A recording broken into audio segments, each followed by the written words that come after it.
What if every memory you've ever held, every joy, every sorrow, every moment that shaped you, was woven into a living tapestry? And what if the fate of an entire world depended on the hands of a single weaver, trembling not with fear alone, but with the weight of eternal truth? Friends, wherever you are in the world right now, whether you're listening beneath a sky full of stars or curled up somewhere quiet as daylight fades, we'd love to know where your journey with this story begins. Tell us in the comments, where are you joining from and what hour has found you there? Because stories, like threads, connect us across distances and dreams. Tonight, we step into the silent halls of time itself, where Vair, the weaver of memory, stands before the great loom of ages. His task is monumental, sacred, and terrifying: to capture the entire history of Arda, its creation, its wars, its loves and losses in a tapestry of living thread. But this is no ordinary weaving. Every strand he chooses carries not just color, but consequence. Every loop and knot holds a moment of reality: the first light over the waters, the whisper of leaves in an ancient forest, the breath of the first beings to walk under the stars. And with every pass of his hand, Vair pours a fragment of his own spirit into the weave. One misstep, one moment of doubt, and the whole of existence could fray into silence. This is the story of how memory shapes not just the past, but the future. It's a tale of courage and sacrifice, of shadow and light intertwined, and it asks a question that echoes far beyond the myth. What does it mean to remember? To hold truth in your hands, knowing that to weave it honestly might cost you everything. So settle in, let the world outside fade for a while. Wherever you are, whatever hour it is, you're about to witness the first delicate motion of the loom, the first thread lifted, and the birth of a legend not just told, but woven into being. Vair's fingers trembled as he reached for the first thread, a shimmering strand of captured starlight, cool and humming with potential. This was the moment. The loom of ages stood silent before him, an empty frame, waiting for the story of a world to be born in thread and color. With a breath that felt like both a prayer and a farewell, he began. His hands, though unsteady at first, found their rhythm as he wove the creation of the two lamps, Éowyn and Ormel. He guided the luminous thread through the warp and weft, each motion an act of devotion, each pass a capture of nascent light spilling across the unformed world. In the tapestry, the lamps bloomed twin pillars of radiant gold and silver, their light spreading in soft, woven waves over dark waters and silent continents. The image glowed vibrant and alive, and for a heartbeat, Vair felt a surge of triumph. But then came the cost. A sudden, sharp pull at the very core of his being, as if the thread itself was thirsty, drinking from his spirit to sustain its truth. The shimmer in the weave was his own light, his own essence, flowing out of him and into the history he was recording. The warmth of the lamps he had woven was mirrored by a chilling cold spreading through his own form. This was the price. To weave truth was to give a piece of oneself, to anchor memory not with simple thread, but with soul. A wave of fear, cold and clear, washed over him. The tapestry was vast, the history long. How many threads would it take? How much of him would remain when the final knot was tied? He looked at his hands, already feeling less substantial than they were moments before, and then back to the glowing depiction of the world's first dawn. To stop now would be to let the memory fade, to allow the story to go untold. that was a loss greater than his own. His decision was made not in a shout of courage, but in a whisper of acceptance. He would continue. He would pay the price. For the purity of memory, for the truth of Arda, he would give all that was required. And with that acceptance, the weight of his task settled upon him, not as a cloak, but as a chain. Every choice now held the gravity of eternity. Every thread he selected risked a part of his own existence. The glorious light of the lamps began to soften in his weave, the golden hues deepening into the softer tones of a remembered evening. And at the very edge of his vision, where the woven light met the untouched void of the loom, a subtle shadow began to coalesce, a darkness that had not been there before. But just as the woven light of the lamps began to settle into the tapestry's foundation, a new movement caught Vair's eye, a subtle wrongness at the edge of the pattern. A thread, dark and frayed, was trying to force its way into the weave. It pulsed with a discordant energy, a whisper of rebellion and chaos that Vair recognized with a jolt of dread. This was no mere shadow. This was the essence of Melkor's first disruptions, a willful defiance of harmony, attempting to etch itself into the very record of creation. Without a second thought, Vair's hands shot out, not with a shuttle, but with bare fingers, gripping the invasive thread to halt its progress. The moment he touched it, a vile coldness shot up his arms, and the thread fought back like a living serpent, twisting and thrashing against his hold. The struggle was not just physical, it was a battle of wills, a silent, straining contest between the weaver's intent to preserve truth and a power that sought to distort it. With a final violent spasm, the dark thread lashed out, and a sickening tear echoed in the silent hall as a small portion of the young tapestry ripped. The glorious image of the lamps flickered, their light dimming at the wound. A gasp escaped Vair's lips, and a wave of profound weakness washed over him. He had to act instantly, letting go of the dark thread, which recoiled and slithered back to the edges of the loom. He focused all his remaining energy on the tear. Drawing from the deepest reserves of his spirit, he wove a patch of pure, concentrated light, his hands moving in a frantic, healing dance. The tear mended, but the repaired spot shone with a faint, fragile quality, a permanent scar on the otherwise perfect beginning. He slumped forward, his breath coming in ragged pulls, his hands now aching and faintly translucent.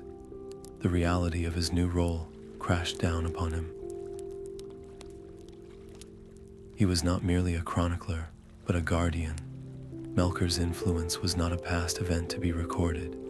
It was an active, malevolent force, seeking to corrupt the memory itself, to twist the story from within. The tapestry was now a battlefield, and every thread he laid down was a potential point of attack. Knowing he could not withstand such an assault again in his weakened state, Vair made a desperate choice. He raised his hands, palms facing the loom, and from his fingertips streamed a soft, silvery light, his own innate light, the very essence of his being. He wove this light not into the tapestry, but around it, creating a shimmering, protective barrier that encased the entire loom. It was a shield, a ward against direct corruption. The immediate drain was immense.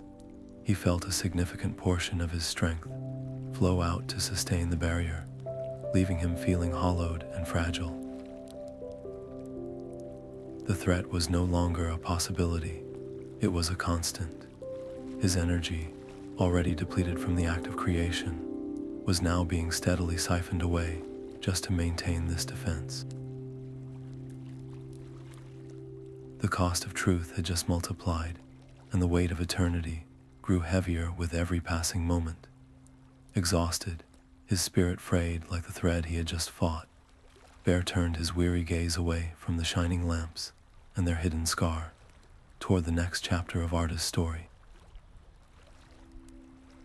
He did not see the almost invisible speck of the dark thread's essence, left behind in the struggle, now buried deep within the weave, a hidden mark, a seed of future discord waiting patiently for its moment to grow.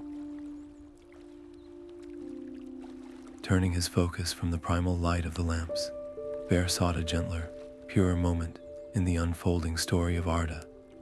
His hands, still aching from the recent struggle, now reached for threads of a different nature, slender filaments of shimmering silver that hummed with the potential of song and starlight. This was the awakening at Cuiviénen. As he began to weave, his movements became fluid and graceful, a dance of creation that poured his own fleeting joy into the pattern. He captured the first opening of elven eyes under the stars, their innocent wonder as they beheld the world for the first time, their voices rising in spontaneous, beautiful song that seemed to harmonize with the very waters of the lake. The section of the tapestry bloomed with a soft, ethereal light, a scene of such profound peace and beauty that for a moment Vair forgot his weariness and the ever-present shadow. The silver threads glimmered, intertwining with hints of blue and pearl, perfectly capturing the elegance and grace of the firstborn. But just as the image reached its peak of luminescence, a faint, discordant throb pulsed deep within the weave. The hidden speck of the dark thread, the seed of discord left from his earlier battle, had been awakened by the pure energy of this new creation. It began to subtly twist the narrative, not with overt violence, but with a slow, insidious poison. The joyful song of the elves in the tapestry gained a faint, underlying note of unease. The innocent wonder in their woven eyes flickered, ever so slightly, with a hint of fear and suspicion towards the mysterious shadows beyond the starlight. Vair's own joy curdled into alarm. He watched, horrified, as the perfect moment he had crafted began to corrupt from within. Melkor's influence was not just an external threat to be warded off.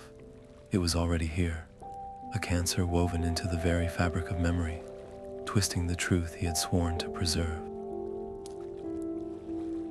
Confronting this internal corruption was a far more delicate and terrifying task than facing an outright assault. He could not simply tear the dark thread out, for it was now inextricably part of the story.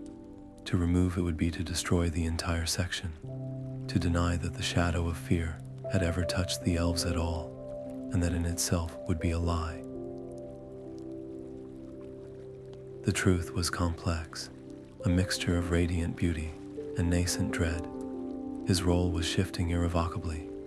He was no longer just a weaver recording events. He was now a guardian, fighting for the soul of the story itself, a restorer trying to salvage truth from distortion. With a heavy but resolved heart, Vair made a critical decision. He would not erase the darkness, for it was a part of what happened. Instead, he would overlay it. From his diminishing reserve of spirit, he drew forth threads of pure, protective light, a softer, gentler version of the barrier he had placed around the entire loom. With painstaking precision, he began to weave this new light over the corrupted section. He did not Chinese letter, the fear and suspicion. He framed it. He allowed the elves' trepidation to remain visible, but he surrounded it with context, highlighting their courage in facing the unknown, their resilience in clinging to song despite their fear. He wove in the comforting presence of the stars above and the nurturing waters of Cuiviénen, elements that reminded the viewer of the safety and beauty that also existed in that moment. It was a counterweave of hope against despair, a testament that acknowledged the shadow but refused to let it dominate the light. This act of nuanced preservation was perhaps more draining than any before. It required not just energy, but immense wisdom and emotional balance. The tapestry was transforming into an active battlefield of narratives, each thread a potential soldier for light or shadow, and Vair was now the general on that field. The stakes had escalated beyond merely preserving the past. He was now shaping how that past would be understood for all eternity, knowing that a single misstep could validate a lie or erase a crucial, difficult truth. As the final threads of protective light settled over the awakened elves, their journey now accurately portrayed as a beginning marked by both wonder and peril, Vair felt a new and profound disturbance ripple through the Loom. It was not the subtle corruption of a hidden thread, but the violent, impending approach of a great disruption, a coming storm that threatened to tear the very warp and weft of his work.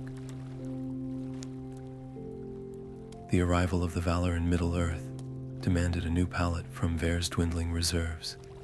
No longer just starlight and soft silver, he now summoned threads of immense power and profound majesty. Vibrant gold for the wisdom of man, wet deep, unyielding blue for the steadfastness of Ulmo, and brilliant white for the protective fury of Tulkas. His hands, which had danced for the elves, now moved with deliberate, weighty purpose as he wove the great powers descending into the world, their forms radiant and immense, their intent focused on shielding the firstborn and challenging the growing shadow of Melkor. The tapestry swelled with this new energy, the section becoming a complex, interlocking web of divine intervention and mortal vulnerability. But this complexity came at a great cost. Vair could no longer focus on a single event. His mind had to split, his consciousness fragmenting to simultaneously follow the Valor's counsel in one region, their direct confrontations with Melkor in another, and the fearful, watchful eyes of the elves in a third. The strain was no longer just on his spirit, but on his very mind, a relentless pressure as he tried to hold multiple timelines and perspectives within his thought at once, forcing them into a coherent, singular narrative on the Loom.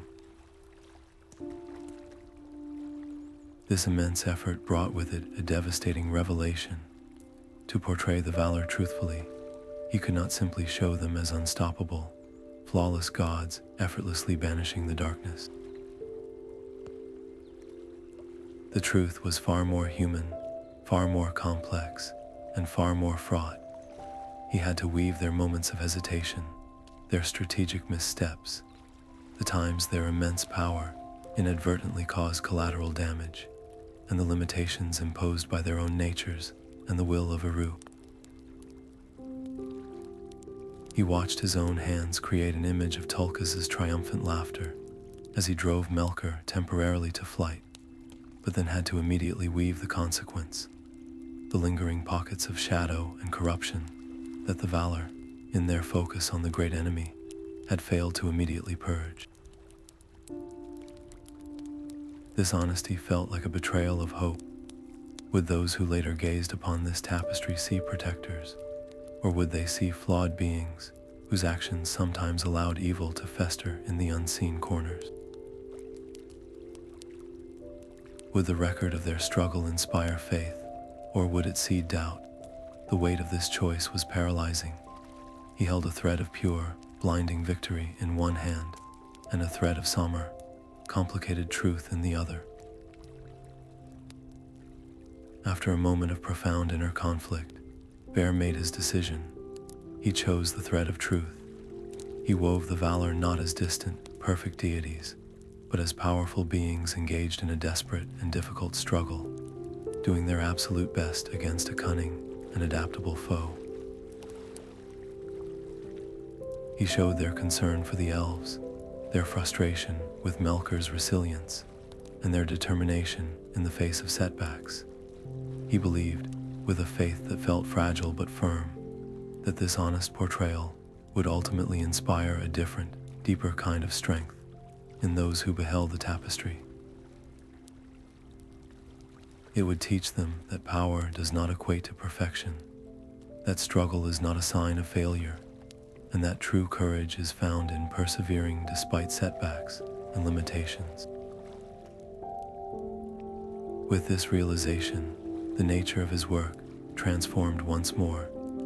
The tapestry was no longer a simple record of events. It had become a vessel of lessons, a woven textbook of morality, strategy, and consequence. Vair's responsibility escalated from that of a historian to a teacher, a guide for future generations who would look upon his work, not just to learn what happened, but to understand why it mattered. The fate of memory was now inextricably linked to the fate of wisdom itself. With the presence of the Valor firmly established in the weave, their might and their mortality both captured in thread, Vair knew the time for counsel and intervention was over. The Loom seemed to pull his hands toward the next inevitable, terrible chapter, the first great battles that would truly test the mettle of both the Guardians and the Guarded. The Loom itself seemed to rebel as Vair's hands moved to capture the first great clashes between the Valor and the fallen Melkor. He drew threads of searing orange fire and deep, consuming shadow, forcing them to intertwine in a violent, chaotic dance. With each pass of the shuttle, the tapestry erupted in scenes of cataclysmic force, the thunderous charge of Orma's host, the earth-shattering blows of Tulkas, the defensive storms conjured by Manwë. But this was not a clean, glorious conflict. It was a messy, brutal struggle for the very soul of Arda, and with every clash he wove, a corresponding jolt of pain shot through Vair's own arms. His hands, the instruments of this divine recording, ached as if struck by the very weapons he depicted, a physical recoil from channeling such destructive energies into the permanent record. The strain was immense, a constant reminder that he was not merely observing history, but feeling its every impact. His greatest challenge, however, was not the physical toll, but the moral one. How does one truthfully portray the horror of war, the shattered landscapes, the silent forms of the fallen, the pervasive fear, without crushing the spirit of those who would later look upon this history? He feared that an unrelenting focus on the darkness, on the sheer cost of the conflict, would overshadow the reason it was fought at all. It could become a tapestry of despair, a monument to loss that extinguished hope rather than kindling it. This tension pulled at him, a constant balancing act between honest horror and necessary heroism. He knew he could not and should not sanitize the truth. The blood and the pain were real. To omit them would be the greatest distortion of all. But within that truth, he had to find and highlight the embers of light that refused to be quenched. And so Vair made a conscious, deliberate choice. He would not allow the narrative to be dominated by the shadow of Melkor. Instead, he began to seek out and amplify the specific moments of incredible courage and selfless sacrifice that flickered within the larger turmoil. He wove a single, intricate thread of brilliant gold to capture the moment. A lesser Vala, wounded and outmatched, stood their ground to allow others to retreat to safety. He used a strand of pure, unwavering white to depict a company of elves, their hearts full of terror, yet choosing to raise their voices in a song of defiance against the encroaching darkness. These were not large, war-winning actions in the grand strategy, but they were the human, or rather, the elven heart of the conflict. Vair made these acts his focal points, weaving them as luminous beacons that pierced the surrounding gloom, ensuring that any viewer would understand that even in the deepest darkness, courage could shine brilliantly. In doing so, the tapestry transformed. It became more than a chronicle of a war. It became a testament to resilience, a woven declaration that the spirit of the free peoples could endure immense suffering and still choose light. But this profound achievement came at a dire personal cost. Each beacon of light he created, each thread of valor he highlighted, was drawn directly from his own fading essence. The effort of constantly finding and magnifying hope amidst the horror was perhaps the most draining task he had yet undertaken. His movements grew slower, his form more translucent.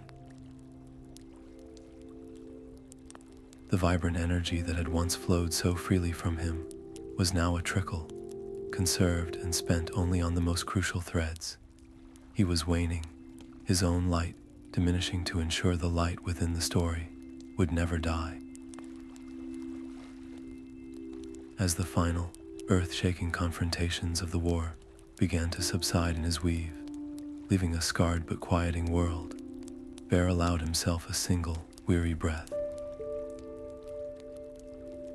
The age of relentless battle was over. Now, from the ashes of conflict, he would need to weave the delicate and hopeful beginnings of something new, the rise of the first great kingdoms.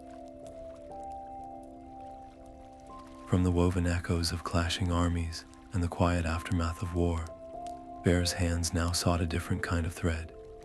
He reached for spools of the most brilliant gold, for strands of captured sunlight, and for filaments that seemed spun from the very concept of peace. This was the founding of Valinor, the blessed realm, and its creation demanded a beauty so profound it could almost heal the wounds of the past.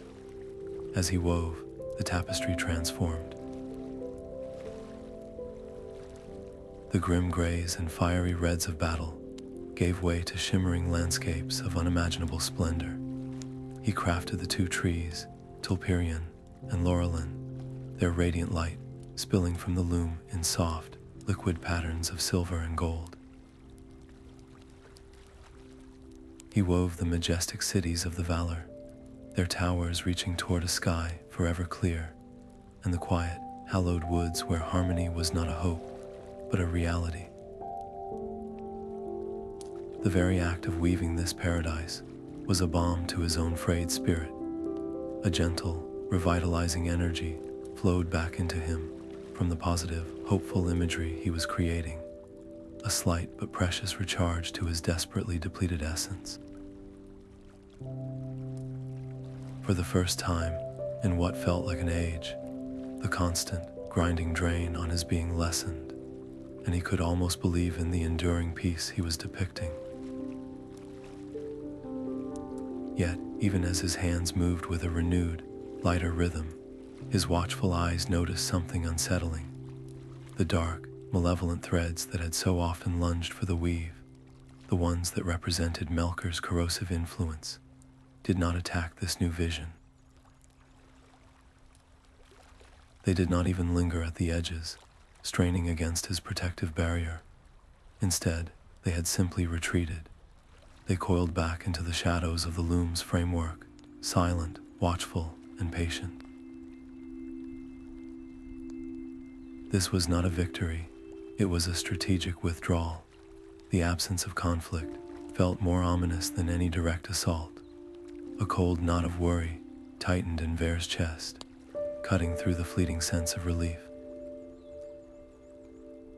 This hard-won peace, this glorious sanctuary he was weaving, felt terrifyingly fragile. It was not built on the utter defeat of evil, but on its temporary banishment. He understood with a chilling clarity that Melkor's shadow was not gone. It was merely biding its time, gathering its strength, waiting for the complacency that often follows triumph to set in. The perfection of Valinor, in its very bliss, could become a weakness. This realization forced upon Vair one of his most nuanced and difficult decisions yet. He could not and would not tarnish the true beauty of Valinor with overt images of doom that would be a lie of a different kind, but to present it as a flawless, untouchable paradise would be an equally dangerous falsehood, one that would leave future generations completely unprepared for the darkness he knew was waiting. And so, he chose a path of subtle prophecy. As he wove the gleaming streets of Tirion and the lush pastures of the Valor, he began to embed hidden warnings within the glorious pattern. A single, twisted black thread was subtly incorporated into the root structure of Lorelin the Golden. The reflection in a perfectly woven lake showed not only the brilliant stars above, but also a faint, distorted shadow that did not belong. In the joyous music of the elves that seemed to emanate from the tapestry, a keen ear might detect a single, recurring note that was ever so slightly off-key, a dissonance that spoke of a pride that could curdle into arrogance. These were not flaws in his work. They were carefully placed clues, whispers of a future fracture hidden within the present perfection. This act added a profound new layer to the tapestry's purpose. It was no longer a simple linear record. It now carried depth and subtext, a story with a surface meaning and a deeper, more ominous truth lying just beneath. The stakes of his work escalated once more. Vair was no longer just preserving events. He was encoding a warning for the ages. He had to trust that those who would one day study this vast woven history would be wise enough to look beyond the immediate beauty, to question the perfect surface, and to decipher the subtle signs he had left for them. His role expanded from weaver and guardian to that of a seer, placing his faith in the discernment of future viewers. The completed section of Valinor shone with an ethereal, breathtaking beauty, a testament to an age of peace. But for Vair, watching the play of light over his own expertly hidden clues, that splendor was already tinged with the bittersweet knowledge of what was to come. The very glory of this achievement, the pride in its creation, began to cast a long and familiar shadow, but the peace of Valinor, so brilliantly captured in gold and light, could not last. Vair felt the shift before he saw it, a creeping chill that seeped into the very threads of his loom. The next chapter demanded a palette he dreaded to touch. He reached for spools of profound gloom and threads spun from pure despair, his hands moving with a heavy reluctance as he began to weave the unthinkable, the poisoning of the two trees by the monstrous Ungoliant, guided by the betrayer Melkor. He forced the dark filaments into the pattern, and as he did, the glorious light of Lorelin and Tulperion began to gutter and fade within the tapestry, their radiant gold and silver dimming to a sickly, ashen gray. The very act of capturing this act of ultimate vandalism was a violation. A profound emotional drain washed over him, a despair so deep it felt bottomless. He wasn't just recording the sorrow of the elves, he was feeling it as his own. The shock, the confusion, the devastating grief as the very source of their world's light was extinguished, plunging the blessed realm into a darkness it had never known. His hands trembled not from fatigue, but from shared anguish, each movement a struggle against the overwhelming weight of the tragedy he was forced to immortalize. This presented him with an agonizing conflict. How does one truthfully portray such a catastrophic loss, such a profound betrayal, without allowing the narrative to collapse into absolute hopelessness? To focus solely on the act of destruction, on the triumph of the betrayer and the anguish of the victims, would be to let Melkor win a second victory within the very fabric of memory itself. It would create a record that extinguished hope for any who beheld it. Vair knew his responsibility was greater than that. The truth was not just the falling of the darkness, it was also the first, faltering steps taken in that darkness. The story was not over, and so, through his own grief, he made a conscious, difficult choice. He would not let the narrative end in the shadows. As he wove the last of the gloom, depicting the final gasp of the tree's light, he immediately reached for a new kind of thread, not the brilliant light of before, but a softer, more determined glow. He began to highlight the resilience that bloomed in the aftermath. He wove the Valor, not paralyzed by their grief, but moving with a renewed, solemn purpose, their faces set with a determination to find a new source of light, to salvage what they could from the ruin. He wove the Elves, their tears still glistening on their woven cheeks, but their hands already beginning to aid one another, their voices rising in songs of mourning that were also, subtly, songs of endurance. In doing this, the tapestry transformed once more. It became a story not of an ending, but of a devastating loss, followed by the first, fragile steps toward recovery. It was a testament to the idea that hope is not the absence of darkness, but the decision to kindle a light in spite of it. Yet this narrative choice tested Vair's own hope like nothing before.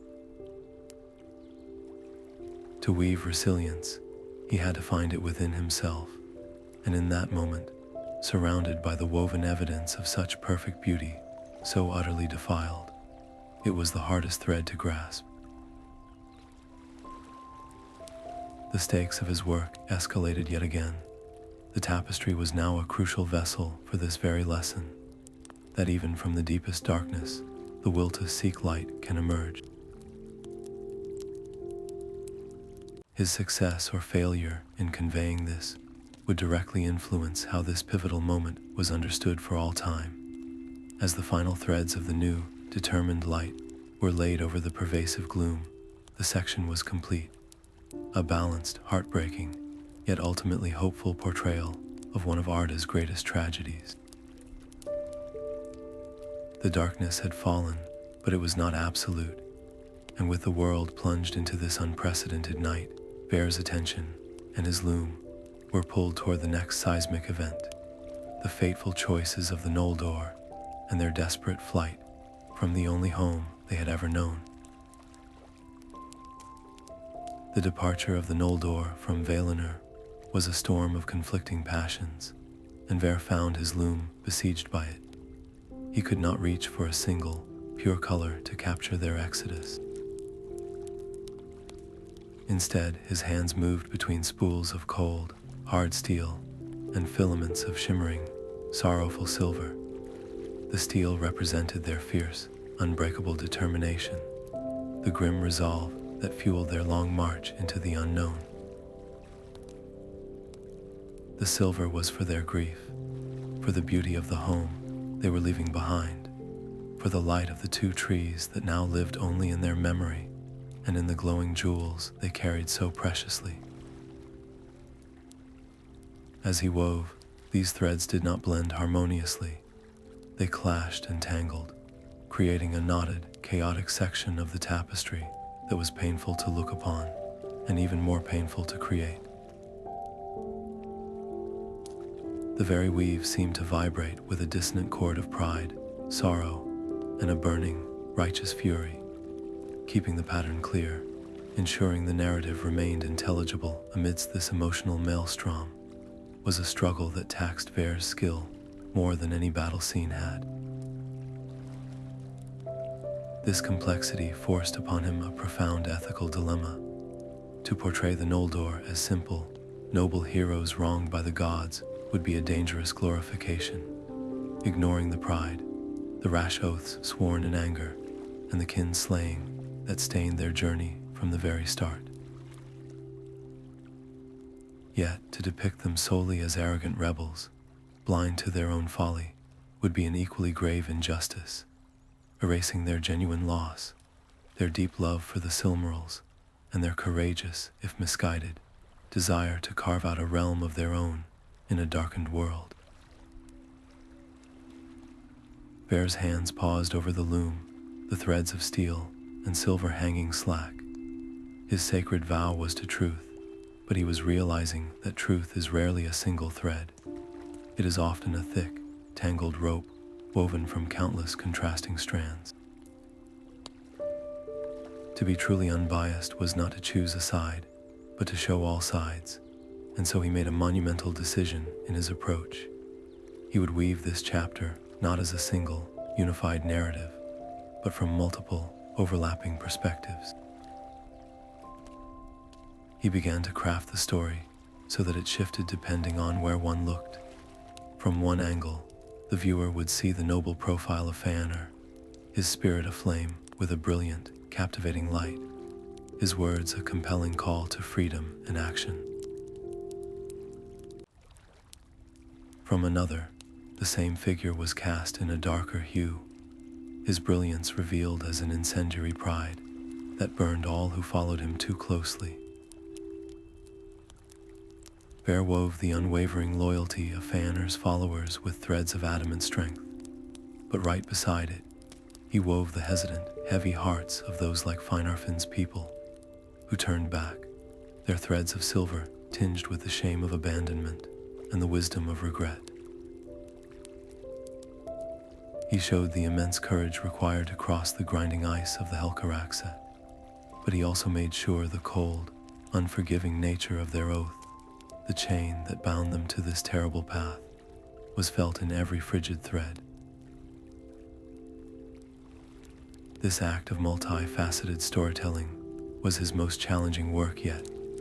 It demanded that he withhold his own judgment completely, serving not as a judge but as a mirror, reflecting the full, uncomfortable, and ambiguous spectrum of motives and consequences. In doing so, the nature of the tapestry changed forever. It was no longer a straightforward chronicle of good and evil, light and shadow. It now held moral gray areas, difficult questions without easy answers, forcing any future viewer to engage with the history, to question, to ponder, and to form their own conclusions.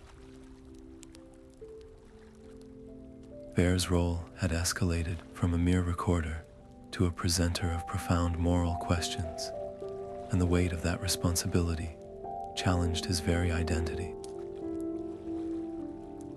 He was no longer sure if pure, unbiased recording was even possible, or if the mere act of choosing which perspectives to include was itself a form of judgment.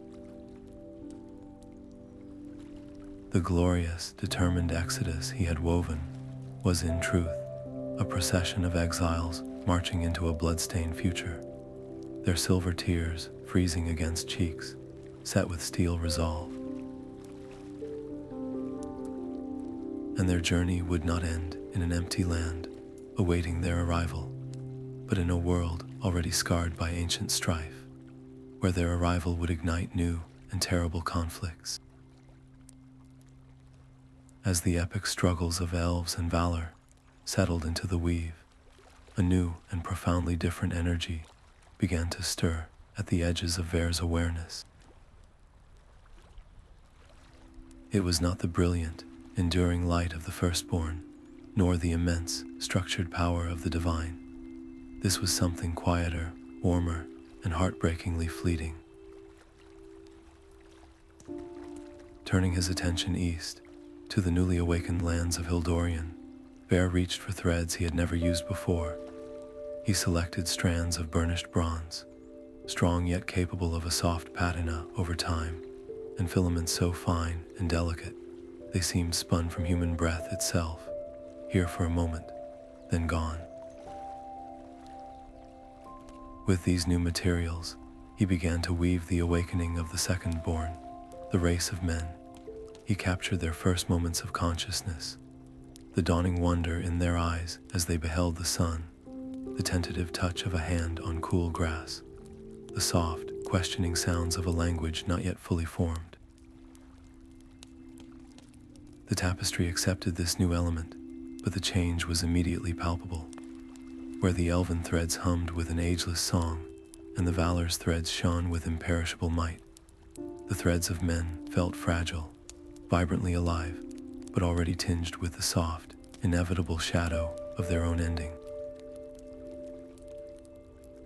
With every mortal life he wove into the grand design, Vair felt a distinct and poignant weight settle upon his spirit, the profound gravity of their brief, brilliant, and impactful existence. Their stories would be short, but they would burn with an intensity all their own. This fragility presented a unique compositional challenge. How could he integrate these fleeting, brilliant sparks into a narrative dominated by beings who witnessed ages turn like seasons? He worried that the vast, sweeping sagas of the Elves and the world-shaping actions of the Valor would simply overshadow the smaller, more intimate stories of men, rendering them insignificant footnotes in the grand chronicle. The tapestry risked becoming unbalanced, its focus pulled entirely toward the immortal and the divine, leaving the mortal experience as a faint, forgotten whisper in the corners. Vair paused, his hands hovering over the bronze and breath threads. To simply weave them as smaller, weaker echoes of the Elves would be a disservice to their unique nature. Their power was not in their duration, but in how they used the time they were given. Their strength was not inherent, but forged in the face of their own limitation. This understanding shaped his decisive creative choice. Instead of trying to make the threads of men match the luminosity or strength of the others, he decided to celebrate their difference. He gave their threads a distinct, unique texture within the tapestry. To the touch of the mind's eye, their sections would feel different. They would possess a warmth the elven threads lacked, a tangible hum of passionate, immediate life. He wove their stories with a focus on their incredible courage, not the boundless courage of an immortal warrior, but the breathtaking, finite courage of a mortal who knows death, is certain yet chooses to stand firm anyway. He highlighted their resilience, their ability to be broken by grief, by war, by the sheer passage of years, and yet to find the strength to rebuild, to love again, to hope for a future they would never see. He made their brief lives not a weakness in the pattern, but a concentrated point of light, a brilliant flash that illuminated the tapestry with a different, more urgent kind of beauty. In doing this, the entire work was transformed. It was no longer just a history of the everlasting. It became a true celebration of all the peoples of Arda, immortal and mortal alike, each contributing their essential note to the symphony of existence. Vair's conscious inclusivity, his decision to honor every form of life, deepened the tapestry's richness beyond measure, making it not merely a record, but a complete and compassionate portrait of a world. Yet, this beautiful, welcoming act of creation seemed to act as a signal, a beacon that drew back the attention of an old and patient malice. As the first mortal kingdoms began to take shape in the weave, small, brave settlements of bronze and breath against the vastness of the world, a familiar, chilling pressure returned to the edges of the loom. The shadow that had retreated during the weaving of Valinor, that had coiled and waited during the flight of the Noldor, now began to stir once more. It sensed the new vulnerability, the potent combination of ambition and mortality that made men so uniquely susceptible to both corruption and despair.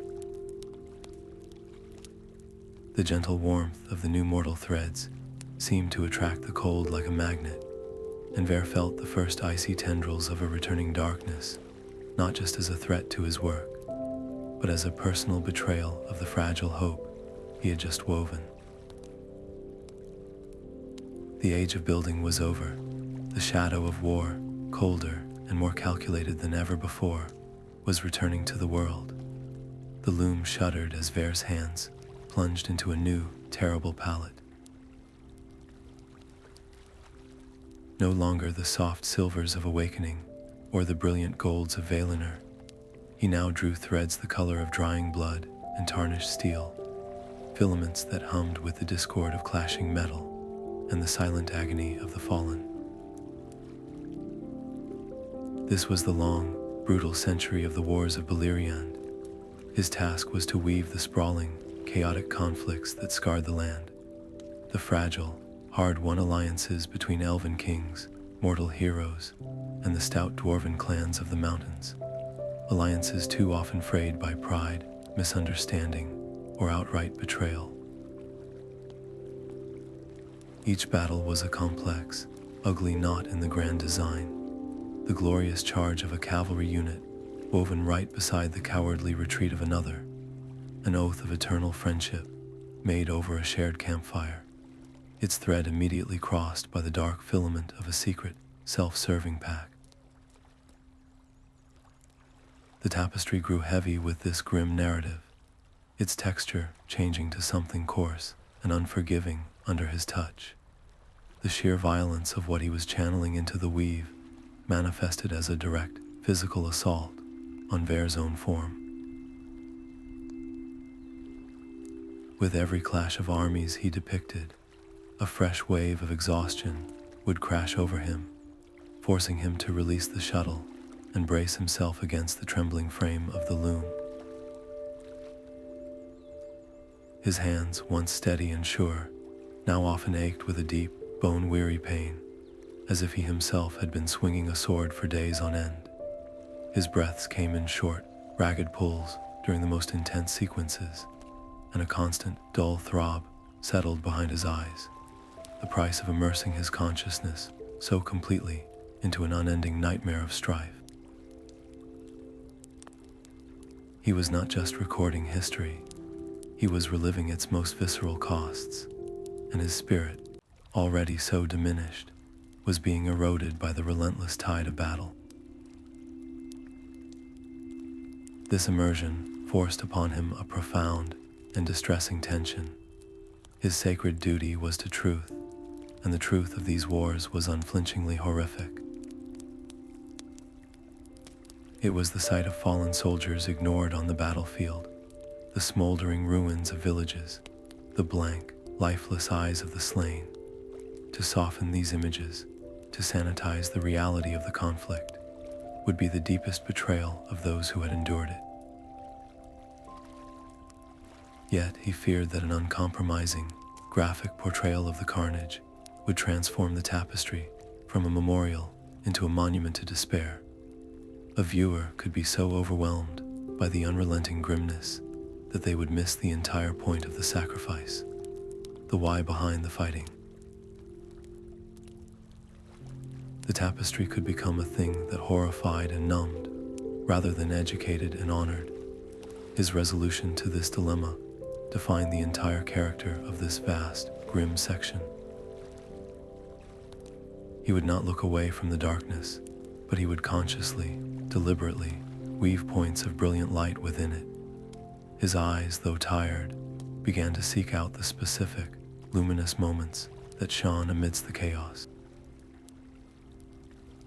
He found a golden thread to capture the instant.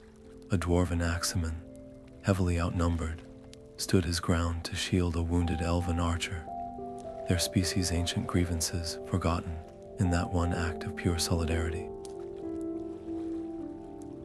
He used a strand of pure, unwavering white to depict the moment a mortal king, knowing his cause was lost, ordered his cavalry to charge not for victory, but to create a diversion, allowing a group of elven women and children to flee to safety. These were not the grand, strategic victories that decided the wars, but they were the victories of spirit that defined them. Vair made these acts his focal points, weaving them as radiant beacons that pierced the overwhelming gloom, ensuring that any future gaze upon this history would understand that even in the deepest abyss, courage and selflessness could, and did, flare into brilliance. In making this choice, the purpose of his work expanded once more. The tapestry was no longer just a historical record. It was now a sacred memorial to the fallen. Every common soldier, every unknown hero who had given their life, was represented in these threads. Vair felt the immense, crushing weight of that responsibility settle upon his shoulders. He was not just a weaver, he was a keeper of legacies, the sole guardian of their names and their deeds. To forget a single one, to misrepresent a single act of valor, felt like a personal failure. This burden made every motion deliberate, every thread selection, a moment of solemn reverence. The energy required was immense, but he gave it willingly, his own fading light, a fitting offering to ensure theirs would never be extinguished. As the years of conflict twisted and turned through his loom, the narrative of the wars began to coalesce, the many scattered battles and skirmishes drawing toward a single, terrifying focal point, a convergence of all the armies of the free peoples against the very source of the shadow. The long, bloody struggle was building toward its final, cataclysmic crescendo, a great and terrible siege that would test the very limits of endurance. After the great clashes that had scarred the land, a new kind of struggle began to take shape on Vair's loom, one not of explosive violence, but of grinding, relentless endurance. The Siege of Angband was not a battle to be woven with threads of fire and blood, but with filaments of strained patience and taut, humming tension. Vair's hands moved in a different rhythm, now slow and deliberate, as he captured the long, weary years of watchfulness. He used threads the color of dull iron and twilight gray, weaving the vast, encircling fortifications of the elven kingdoms, the watchfires that burned night after night for centuries, and the silent, anxious gazes of sentries staring into the northern darkness. The very pace of his weaving slowed to match the protracted stalemate, each pass of the shuttle representing not a moment, but a season of unyielding vigilance. This prolonged, draining effort pulled at Vair's own spirit with a constant, sapping pressure. He felt the profound fatigue of the armies settle into his own bones, the numbing boredom punctuated by spikes of fear, the slow, almost imperceptible erosion of hope that comes from staring at a dormant threat for a lifetime. It was a different kind of exhaustion, one that seeped into the soul rather than striking the body. His greatest challenge in this section was a subtle and insidious one. How does one truthfully convey the slow decay of morale, the creeping despair that accompanies a vigil with no end in sight, without allowing that very despair to become the dominant theme of the tapestry? To focus solely on the waiting, the anxiety, the gnawing doubt that the enemy would ever emerge, would be to weave a narrative of passive suffering, a lesson in hopelessness. Vair knew that the truth of the siege was more complex. The external inaction was matched by an internal, constant struggle against disillusionment. He had to find a way to show the erosion without letting it define the entire age. The pattern risked becoming a monotonous, gray expanse, a visual echo of the stagnation it depicted, which would fail to capture the true, resilient spirit of those who held the line. And so, Vair made a conscious and deliberate choice. He would not allow the narrative to be defined by the shadow of the enemy fortress. Instead, he began to seek out and amplify the small, human, or elven lights that persisted in the long darkness. His hands, though weary, carefully selected threads of warm bronze and soft gold. With these, he began to weave the tiny, profound moments of connection that sustained the besiegers through the decades. He depicted two elven soldiers, their armor caked with the dust of years, sharing a waterskin and a quiet joke, their laughter a silent but radiant spark in the gloom. He wove a group of mortals and elves huddled around a campfire on a frigid night, not speaking, but simply sharing the warmth and the watch, their mutual understanding woven into a single, harmonious thread. He captured the acts of kindness, a veteran helping a new, homesick recruit adjust their ill-fitting armor, the sharing of scarce rations without a word of complaint, the songs sung in low voices that spoke not of war, but of home and hope. These moments were not grand historical events, but they were the very heart of the siege. Vair made these his focal points, weaving them as intricate, glowing details into the larger, grayer pattern of fortifications and waiting. They were the embers that refused to be extinguished, the proof that community and compassion could endure even in the face of endless, grinding pressure.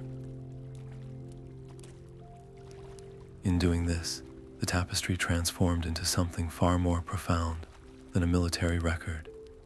It became a universal lesson in endurance, a woven testament to the idea that the greatest strength is often found not in a single moment of courage, but in the daily, quiet decision to persevere, to maintain one's humanity, and to care for one's companions through an unimaginable ordeal. Vair's own perseverance at the Loom became a mirror to the perseverance he was depicting. His energy was low, his movements slow, but he continued, thread by painstaking thread, just as the armies had continued, day by endless day. The stakes of his work escalated in this quiet way. He was now preserving not just the fact of the siege, but its spirit, the fragile, essential flame of fellowship that made the long years bearable. This section, for all its lack of dramatic action, became one of the most emotionally resonant and deeply human parts of the entire history. But this hard-won balance, this delicate portrayal of hope, maintained against all odds, was about to be shattered. The tension he had woven so carefully into the pattern for centuries of tapestry time was reaching its breaking point. The patient, watchful silence was finally, catastrophically, broken by a sudden and violent eruption of fire and fury that would unleash one of the most devastating battles ever recorded. The long, patient tension Vair had woven into the Siege of Angband was not broken by a trumpet's call or a war cry, but by an erupting hellscape of raw, elemental fury. The dagger Bragalach, the battle of sudden flame, exploded across his loom with a force that was both physical and spiritual. Vair's hands, already worn thin by centuries of toil, now scrambled for threads of incandescent orange, searing red and deepest, suffocating black. He was not merely weaving a battle, he was channeling an apocalypse. His shuttle flew, capturing the volcanic fires bursting from Thangorudrim, the rivers of flame that consumed the green plains of Ardgalen, and the vast, choking clouds of smoke and ash that blotted out the very sun. The weave became a maelstrom of violence and terror, the pattern dissolving into chaotic, jarring slashes of color as the meticulously built fortifications of the Noldor were overrun in an instant. The energy pouring from the Loom was so violent, so destructive, that it physically rebounded into Vair. A sharp, stinging pain shot through his fingertips, and when he looked down, he saw tiny beads of crimson welling from his skin, his own life essence mingling with the threads of cataclysm. The great loom of ages itself began to tremble on its foundations, shuddering as if it too recoiled from the sheer, overwhelming force of the evil it was being forced to contain. Confronted with this tidal wave of despair, Vair faced an artistic and ethical crisis more severe than any before.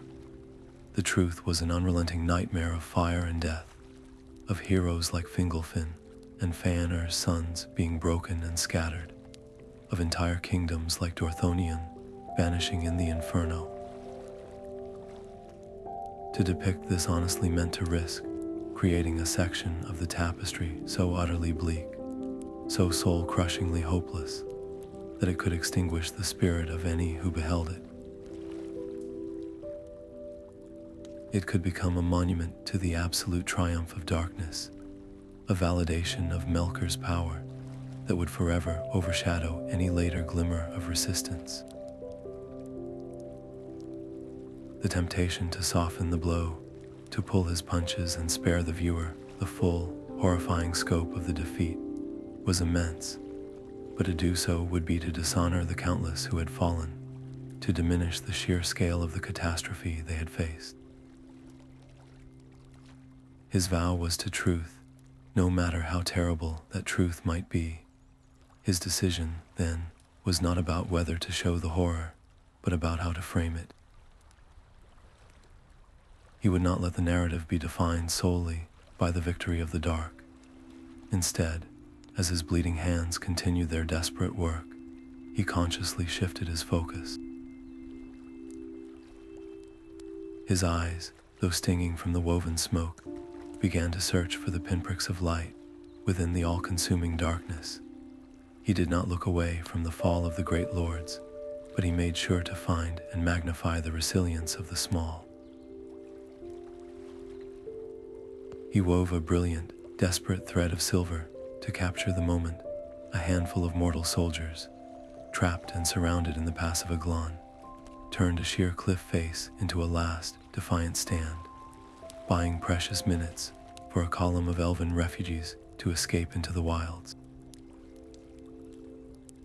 He used a fragile but unbreakable strand of gold to depict a young healer, her home in flames behind her, tirelessly moving amongst the wounded on a scorched field, her hands and voice offering comfort even as the world ended around her. These were not stories that changed the outcome of the battle, but they changed its meaning. They were testaments to the fact that even in the face of absolute, overwhelming force, the spirit of the free peoples could not be entirely quenched. It could be battered, scattered, and driven into hiding, but a spark of it always remained, refusing to be extinguished. This conscious choice to highlight survival and resistance came at a profound personal cost. Every story of escape he wove, every act of quiet courage he highlighted, was etched into the tapestry with a piece of his own fading strength. The physical wounds on his hands were a mirror to the metaphysical scars now woven into the history itself. The tapestry, once a pristine record, now bore the permanent marks of this tragedy, a subtle, lingering heat in the threads of the fallen lands, a faint, ashy texture to the areas that depicted the lost kingdoms. These were not flaws, they were the honest scars of history, and Vair's own wounds, both seen and unseen, became a part of that record. He was no longer a detached chronicler. He was a participant, his pain woven directly into the narrative, a silent testament to the shared cost of remembering such darkness. The stakes of his eternal task had escalated into something deeply, intimately personal. The loom's violent trembling finally began to subside, the last of the fiery threads settling into a pattern of smoldering ruin and ash. The mighty siege was shattered, the forces of light were in disarray, and the world seemed cloaked in shadow.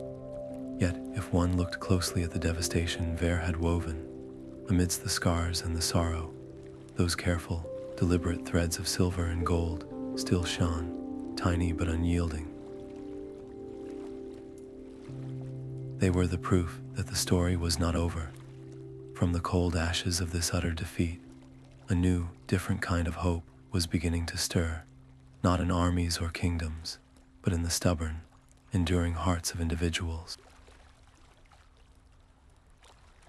Amidst the woven ashes of Dagorlad, a story began to unfold that was so potent, so radiant, it seemed to draw light not from the loom, but from Vair's own weary heart.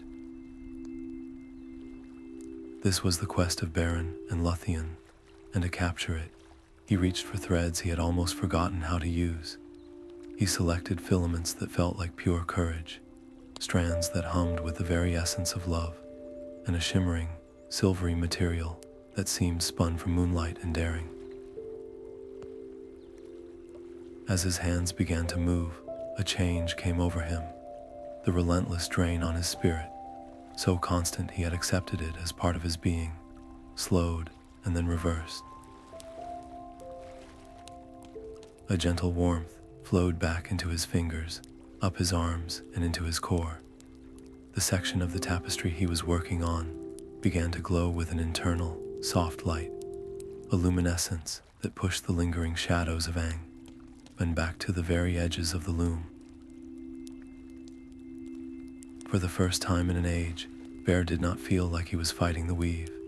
He was dancing with it, his movements fluid and inspired as he wove their impossible journey. The mortal man defying a god, the elven princess choosing a mortal fate, their love a force more powerful than any fortress. Yet, even in this beautiful resurgence, his sacred duty to truth provided a crucial tension. He could not allow the sheer, sweeping romance of their tale to soften the brutal edges of the peril they faced. To present their quest as a simple fairy tale would be to dishonor the depth of their sacrifice, and so Vair wove with a delicate balance.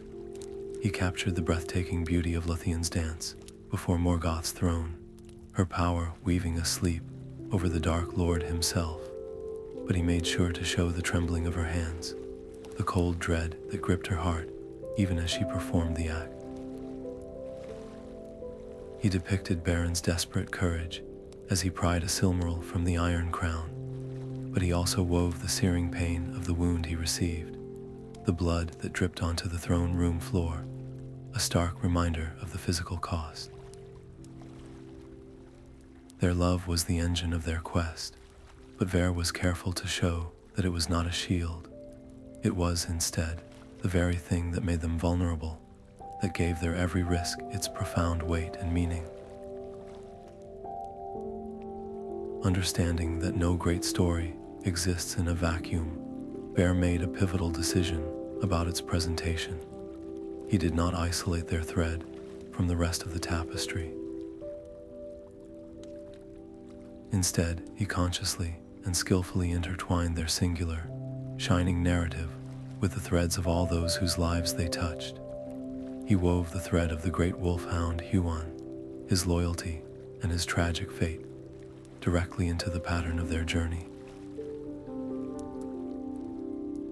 He connected their quest to the grim fate of King Thingol, showing how his demand for a silmaril set these events in motion, and how the jewel's arrival would later sow the seeds of his own downfall and the destruction of his kingdom.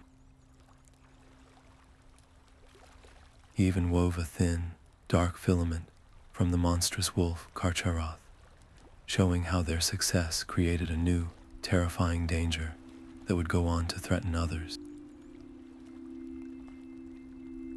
Their story was a stone dropped in a pond, and Vair made sure the tapestry showed every single ripple, illustrating that an act of pure love could send shockwaves of consequence, both beautiful and terrible, through the entire world. In doing this, the nature of the tapestry shifted once more. It became a living testament to the awesome, unpredictable power of love, not as a safe, gentle emotion, but as a world-altering force that could topple towers and defy dark gods. It was a love that demanded everything, that risked everything, and in doing so, achieved the impossible. Witnessing this, internalizing it as he wove, fundamentally changed Vair. The cynical exhaustion that had begun to crust around his edges melted away. His belief in hope, which had been worn down to a fragile sliver by centuries of weaving war and betrayal, was suddenly renewed, not as a faint wish, but as a solid, burning certainty in his chest. He understood now that even in the darkest of times, a single act of selfless love could be a light powerful enough to guide an entire age. As the final threads of their story were set in place, Beren and Lúthien united in immortal life, their love having conquered even death itself. The completed section pulsed with a soft, golden light. It stood as a brilliant, undeniable beacon on the Loom, a promise that would now inspire countless others to believe that no quest was too great, no darkness too deep, when the heart was set upon a righteous path. After the radiant hope of Beren and Lúthien's tale, Vair's hands were drawn to a different kind of splendor, one hidden and fiercely guarded. He reached for threads of pearlescent white and gleaming mithril silver to capture the secret city of Gondolin, the last great stronghold of the Noldor, nestled like a jewel within the encircling mountains. His weaving became an act of meticulous, loving detail. He crafted the soaring tower of the king, its pinnacle seeming to scratch the very heavens, the 7 gates of progressively rarer metals, and the elegant, sun-drenched plazas where the greatest of the elven kindreds lived in an almost forgotten peace. The city on the Loom shimmered with an ethereal beauty, a testament to elven craft and the desperate, defiant hope that had built a paradise in a world of shadows. Yet, even as he wove this idyllic scene, a profound sorrow began to weigh upon him, a foreknowledge of the tragedy to come that made every graceful arch and flowing fountain feel achingly fragile. His movements, usually so fluid and assured, grew heavy and deliberate, each pass of the shuttle a conscious effort against the grief that was already welling up within him. He was not just creating a city, he was preparing its memorial.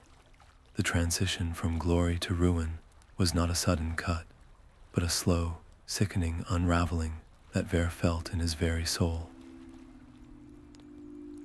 The pearlescent threads were violently crossed with coarse, black filaments of betrayal as he wove the moment Miglin's envy and lust overcame his loyalty, his whispered secrets to Morgoth, spelling the city's doom.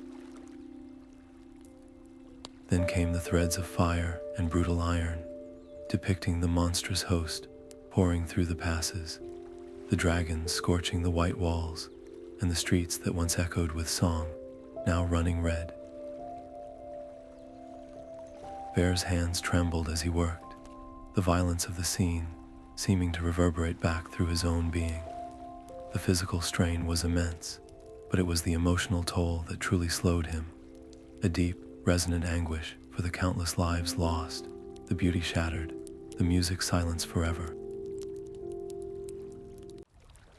Each thread of destruction felt like a personal loss, a wound inflicted upon the tapestry and upon himself simultaneously. His greatest challenge in this harrowing chapter was a torturous balancing act.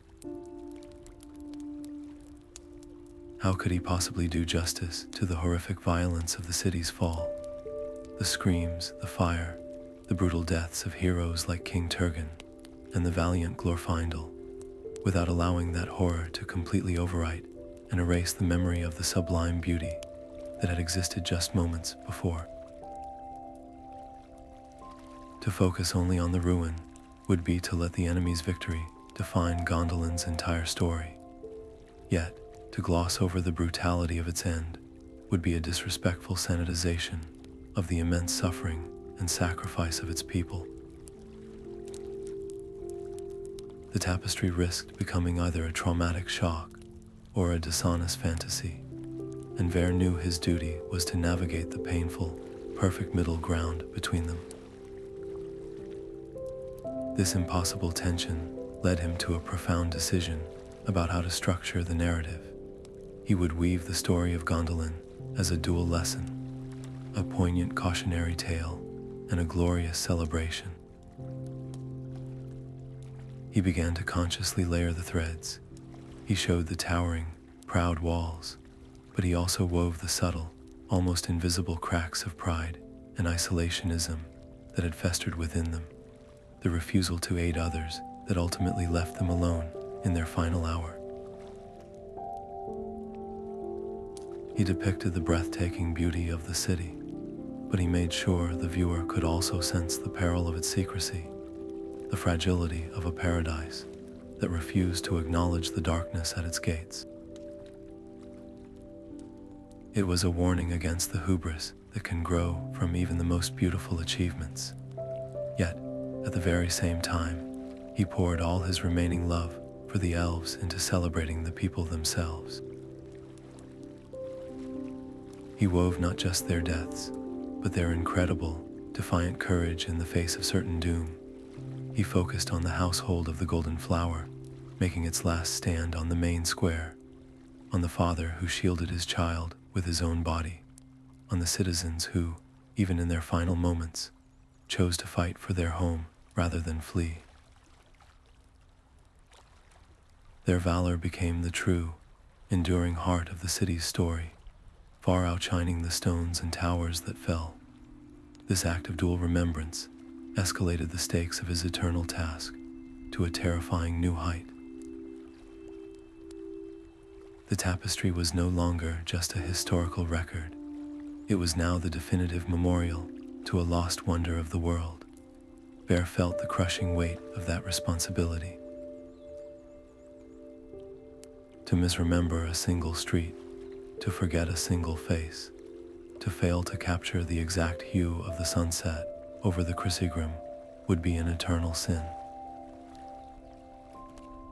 The memory of an entire civilization now rested solely in his hands and in the threads he selected.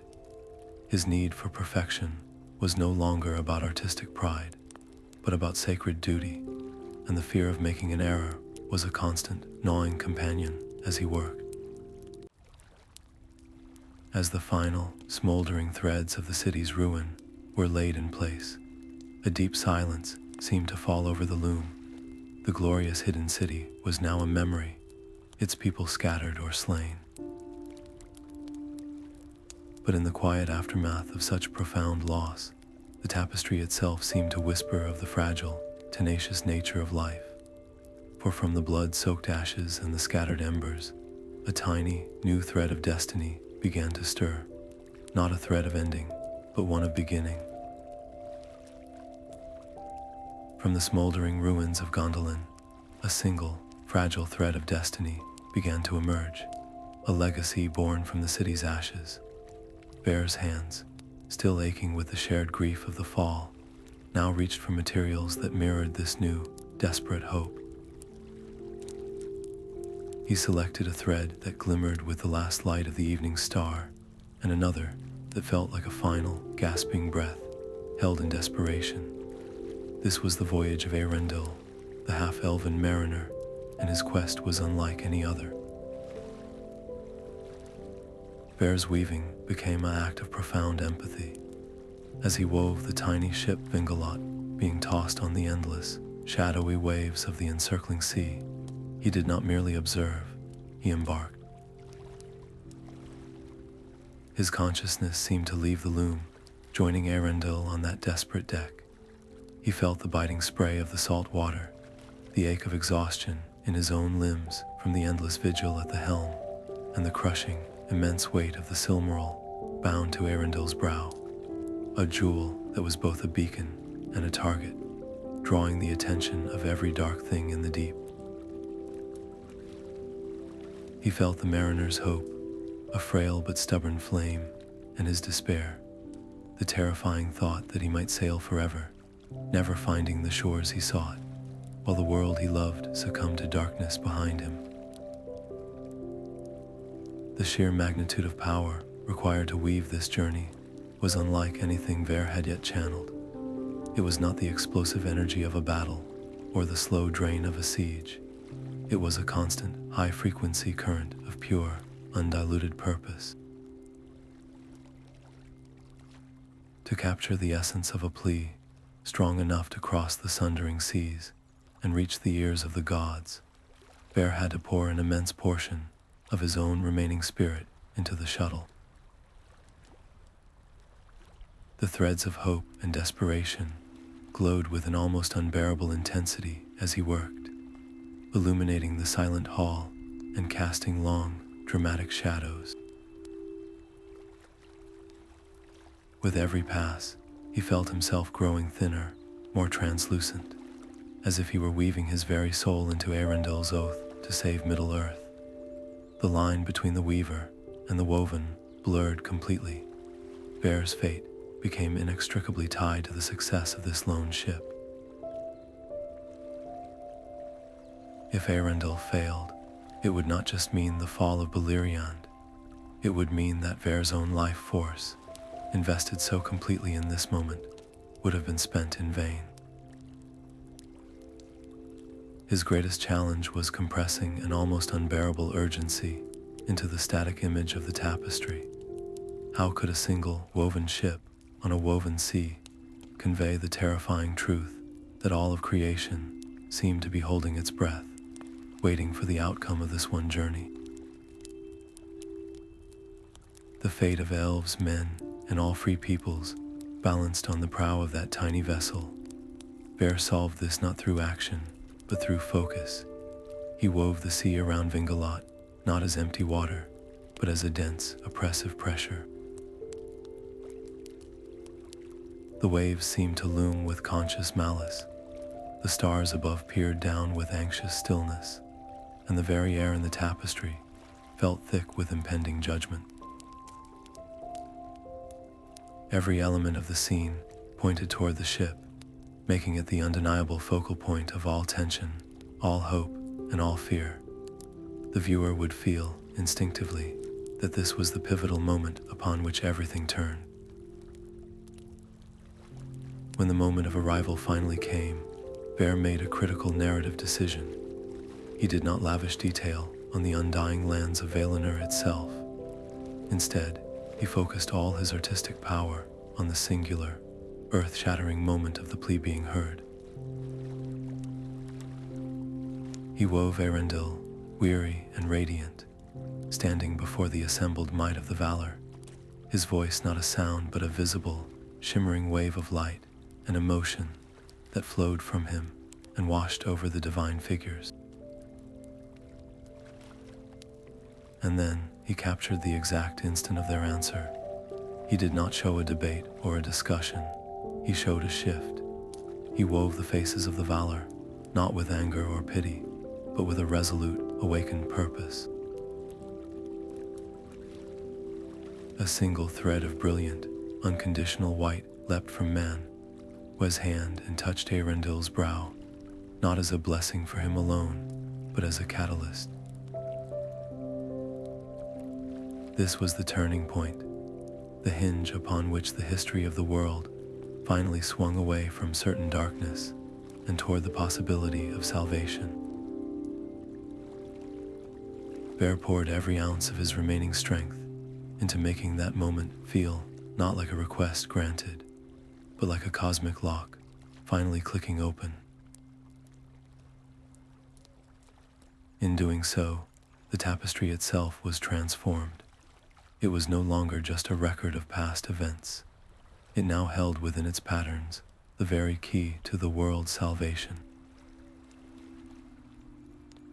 The woven image of the Valor's renewed resolve was a promise made eternal, a permanent part of history that would forever remind viewers that even when all seems lost, a single voice of courage can change the course of destiny.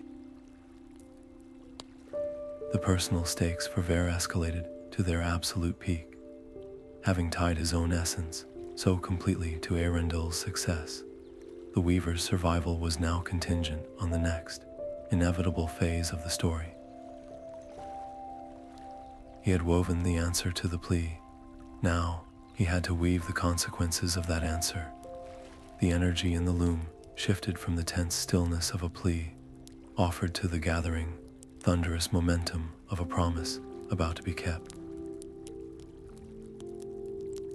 The decision had been made in the halls of the gods, and its reverberations were already beginning to shake the foundations of Arda, heralding the mobilization of a force so great it could only end in a final, conclusive war. The loom did not just vibrate, it convulsed, its great frame groaning as if it would splinter under the strain of the history being forced upon it.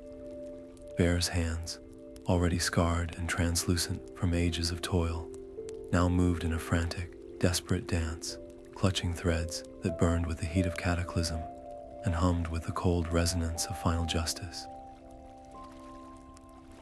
This was the war of wrath, and to weave it was to channel the very unmaking and remaking of the world.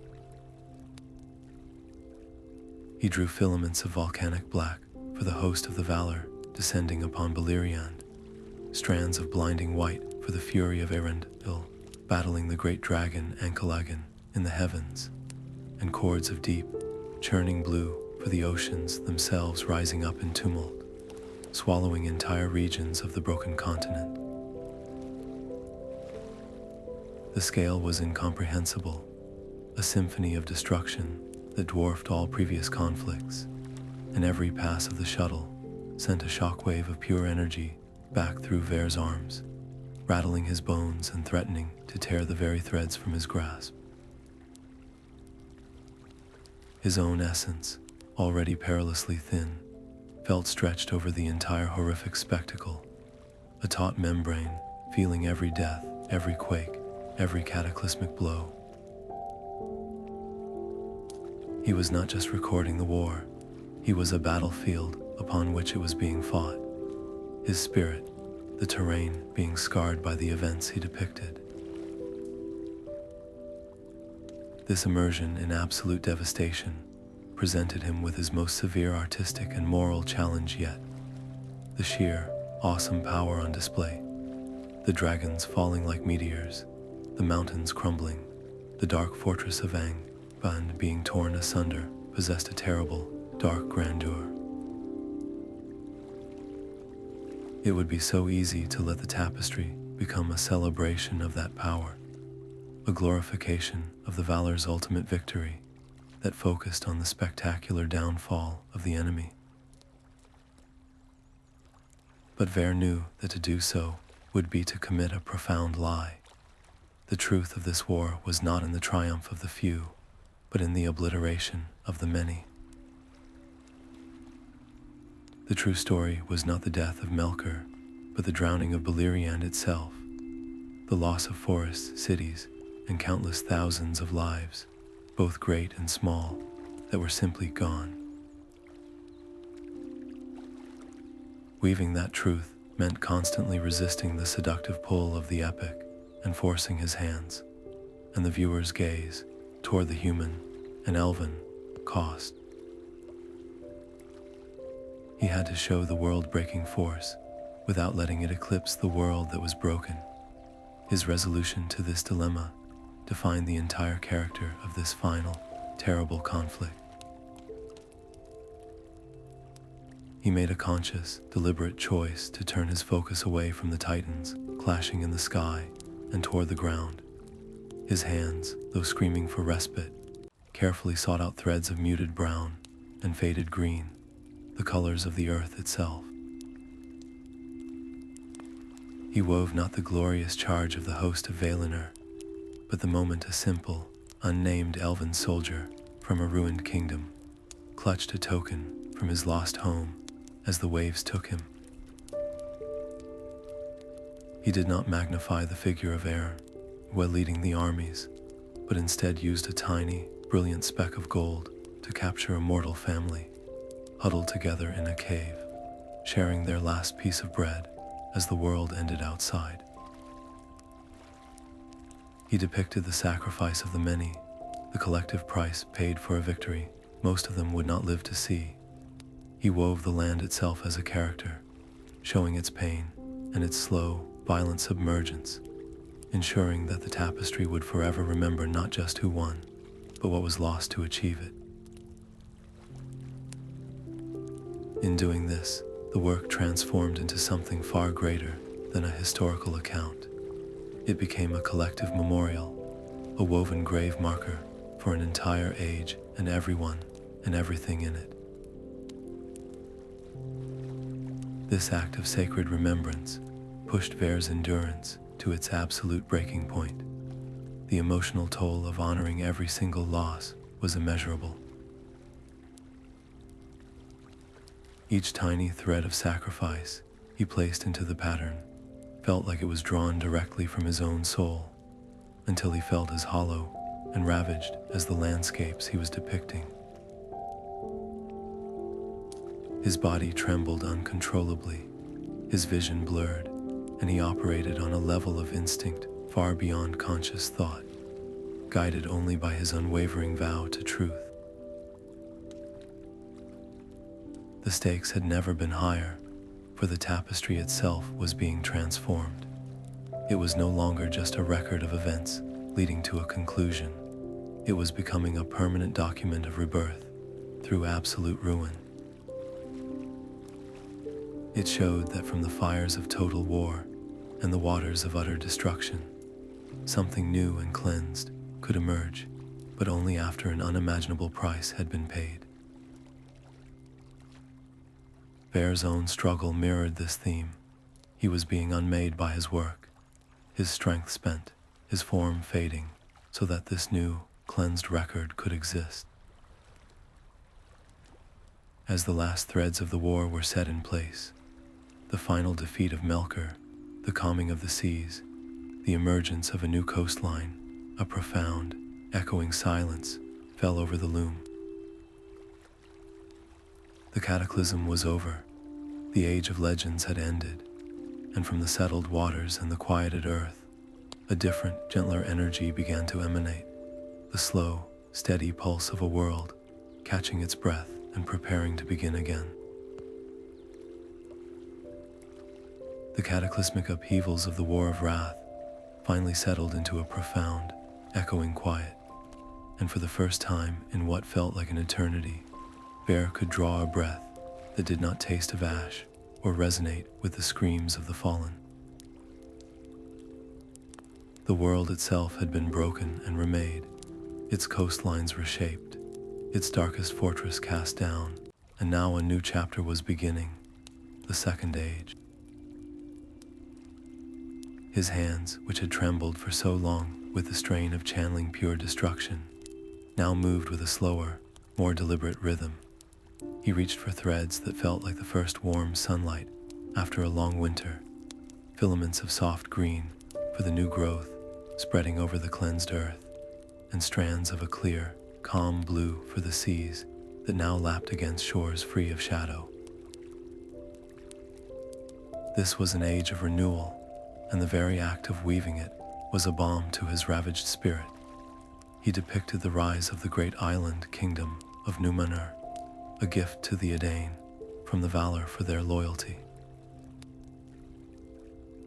He wove its white cities climbing the slopes of the mountain Meneltarma, its mighty ships with sails like swans' wings, venturing out onto the waves in exploration and wonder, and its people living lives of unprecedented peace and longevity.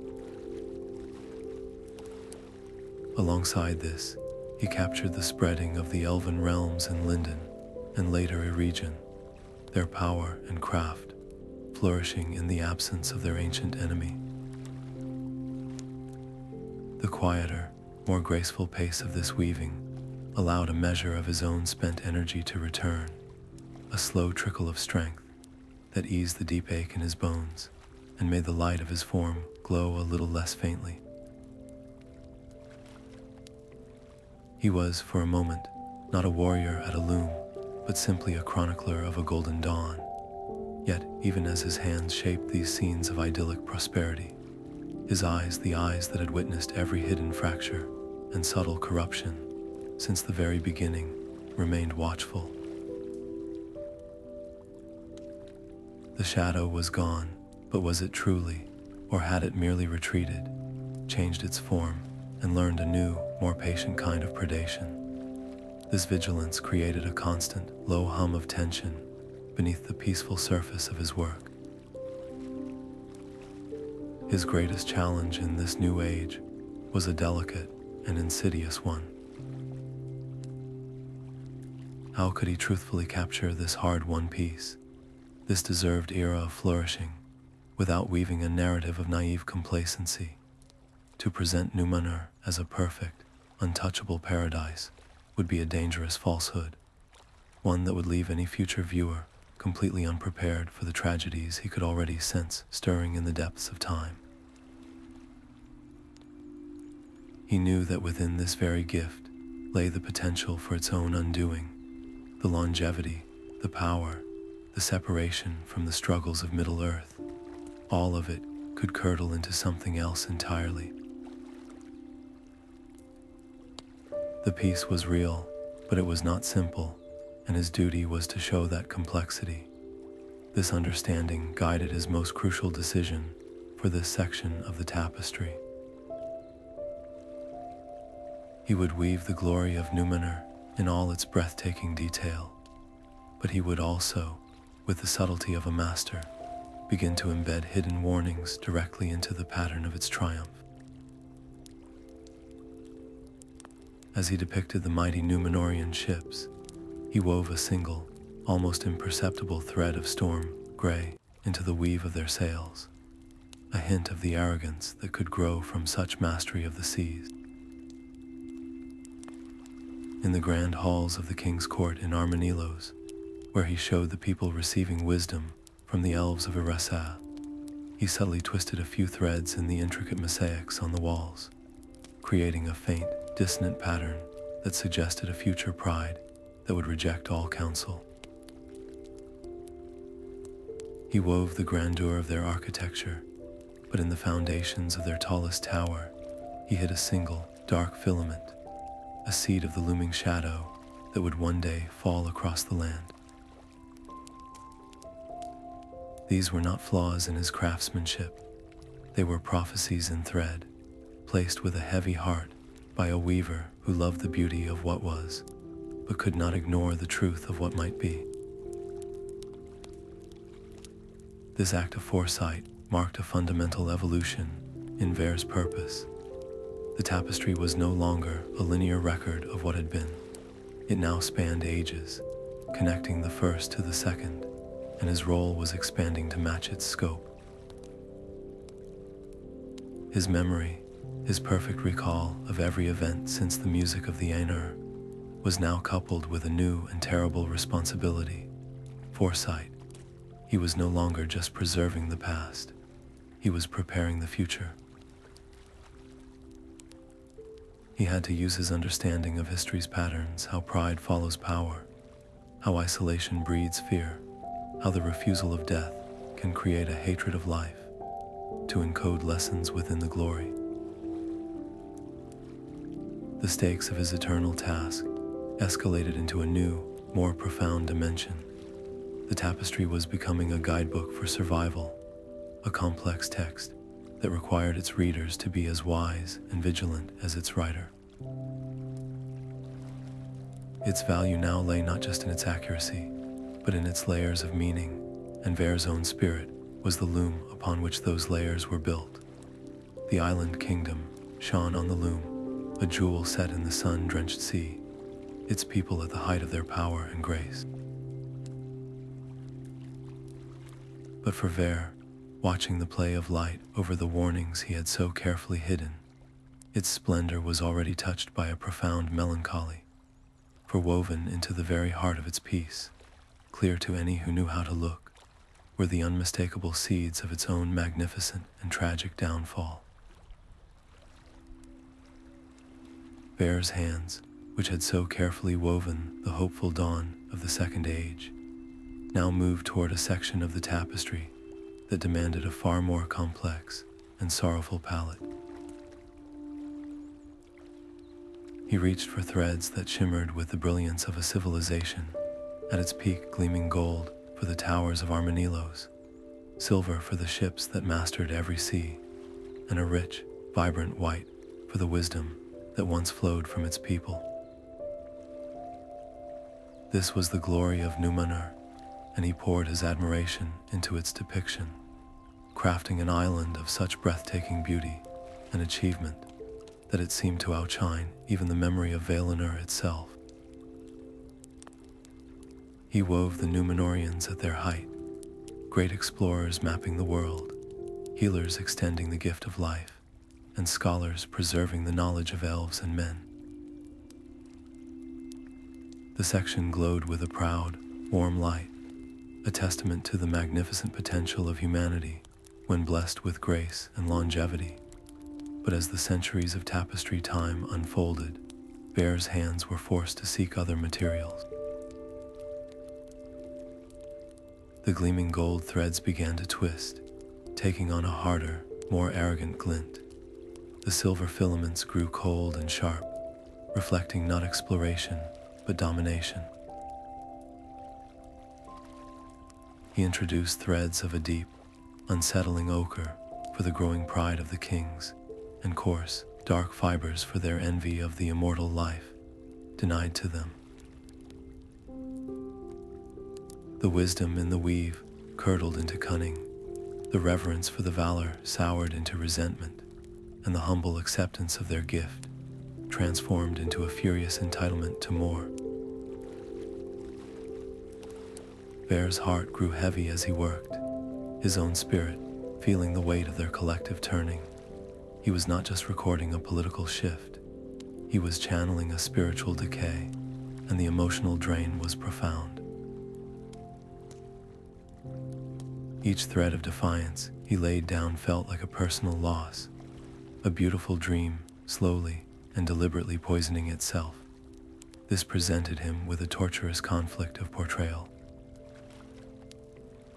How could he honestly show the escalating arrogance of the Númenorians, their colonization of foreign shores, their establishment of a vast, oppressive empire, and ultimately their blasphemous assault on the undying lands itself, without rendering them simply as monstrous villains? To lose all sympathy for them would be to forget what they once were, to ignore the tragic fall from grace that was the true heart of the story. Their downfall was not a simple punishment for evil, but the terrible, inevitable consequence of corrupted good.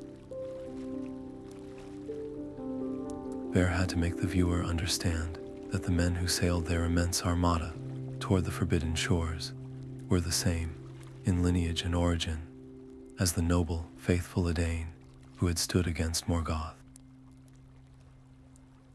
Their tragedy was in their choice, and he had to weave that choice in all its terrible, human complexity. His resolution was to anchor the entire darkening narrative with a single, unwavering point of light. As he wove the great wave, the cataclysmic response of the valor that would unmake the island, he did not focus on the drowning of the proud. Instead, he poured his remaining emotional strength into the few who remained faithful, the small group known as the Elendil, the friends of the Elves. He wove their frantic escape from the sinking island, their desperate flight in 9 ships, tossed upon the ocean's unimaginable wrath, He felt the salt spray and the terrifying roar of the waves as if he were on the deck alongside them, his hands shaking with their fear and their hope. He made their thread, a slender, resilient strand of unbreakable silver, the central focus of the cataclysm. Their survival was not a footnote, it was the crucial counterpoint to the ruin, the proof that even when an entire civilization chooses darkness, there are always those who keep the old wisdom alive. Their small vessels, battling the apocalyptic waves, became the sole carriers of Númenor's true legacy into the future. In doing so, the Tapestry acquired one of its most profound and enduring lessons. The story of Númenor was no longer just a historical account. It became a timeless warning about the intoxicating and corrupting nature of hubris, a lesson that power without humility and life without acceptance of its natural limits can only lead to self-destruction. Weaving this truth, living through it with the characters, fundamentally deepened Vair's own wisdom. He understood now that history's greatest tragedies are not born in darkness, but in light that has forgotten its source.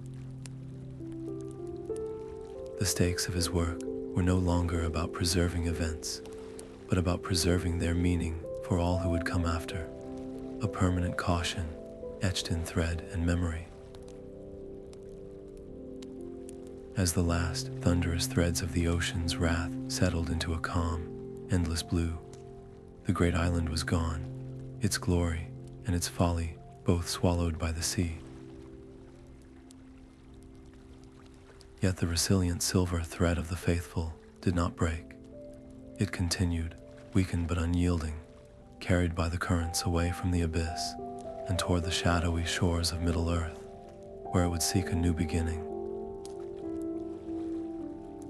From the quiet, watchful years that followed the drowning of Númenor, a new energy began to coalesce on Vair's loom, not the slow corruption of a fallen kingdom, but the bright, sharp focus of a world preparing for a final, necessary stand. His hands, which had ached with the sorrow of the lost island, now reached for threads of a different nature. He selected filaments of burnished elven silver and strands of steadfast mortal bronze, and with a renewed sense of purpose, he began to intertwine them. This was the formation of the last alliance, and as he wove, the disparate threads did not merely lie side by side. They wound together into a single, unbreakable cord of shared resolve.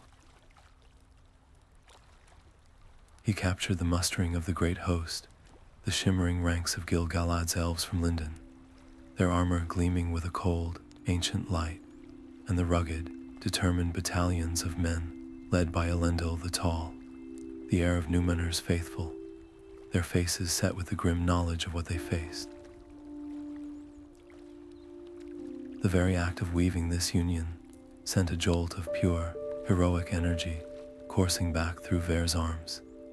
After ages of depicting betrayal and isolation, to channel this moment of perfect camaraderie was like a draught of cool water to a parched spirit.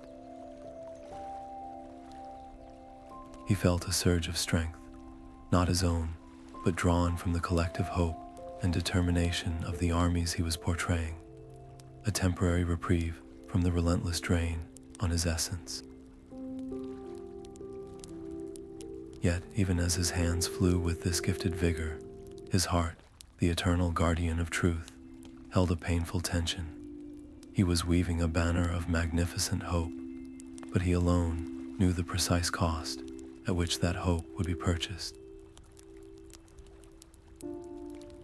His task was to balance the inspiring spectacle of the alliance, the polished spears catching the sun, the proud banners snapping in the wind, the united front presented to the rising shadow in the east, with the somber, foreknown reality of the immense losses to come. He could not allow the narrative to become a naive, triumphant march. The viewer had to feel the weight of the sacrifice inherent in this beautiful, fragile unity. Every determined face he wove, every loyal gaze fixed on the leaders, carried the unspoken truth that for many, this would be their last campaign. The hope was real, but it was hope born of desperation, and the victory, should it come, would be pure hic. This duality pulled at him, a constant reminder that his duty was to inspire, but never to deceive. To anchor this complex truth, Vair made a pivotal decision about where to focus his artistic power. He chose to highlight not just the vastness of the armies, but the profound, personal bond at its very core, the friendship between the High King Gil-galad and Elendil of the Dunedain. He wove them standing together on a hilltop, not as distant, symbolic figures, but as comrades. He used a single, continuous thread of mithril and steel to capture the moment Elendil clasped Gil-galad's forearm, their mutual respect and shared burden visible in the set of their shoulders and the meeting of their eyes. He made their alliance the emotional cornerstone of the entire grand endeavor. This was no mere political pact. It was a bond forged in exile, in loss, and in a common love for the world they were determined to save. By focusing on this personal connection, Vair ensured the alliance would not be remembered as a faceless military operation, but as a story of trust and loyalty that transcended the ancient divides between their kinds. Their friendship became the soul of the resistance, a tiny, perfect model of the greater unity they sought to achieve. In weaving this bond so centrally, the tapestry itself was elevated. It transformed from a chronicle of conflict into a powerful, enduring symbol of what can be achieved when ancient enemies set aside their differences to face a common foe. For Vair, who had spent millennia watching pride and fear tear kingdoms apart, to immortalize this moment of perfect cooperation was a deeply affirming act. It reinforced his own, often tested belief that unity was not just a strategy, but a fundamental strength, perhaps the only true counter to the divisive nature of evil. The stakes of his work escalated in a quiet, profound way. He was no longer just recording a battle. He was preserving a paradigm, a blueprint for hope that he knew would be needed again in ages far beyond this one. The shimmering image of the last alliance, with the friendship of its leaders at its heart, became a permanent promise in the weave, a reminder that even in the deepest darkness, alliance is possible.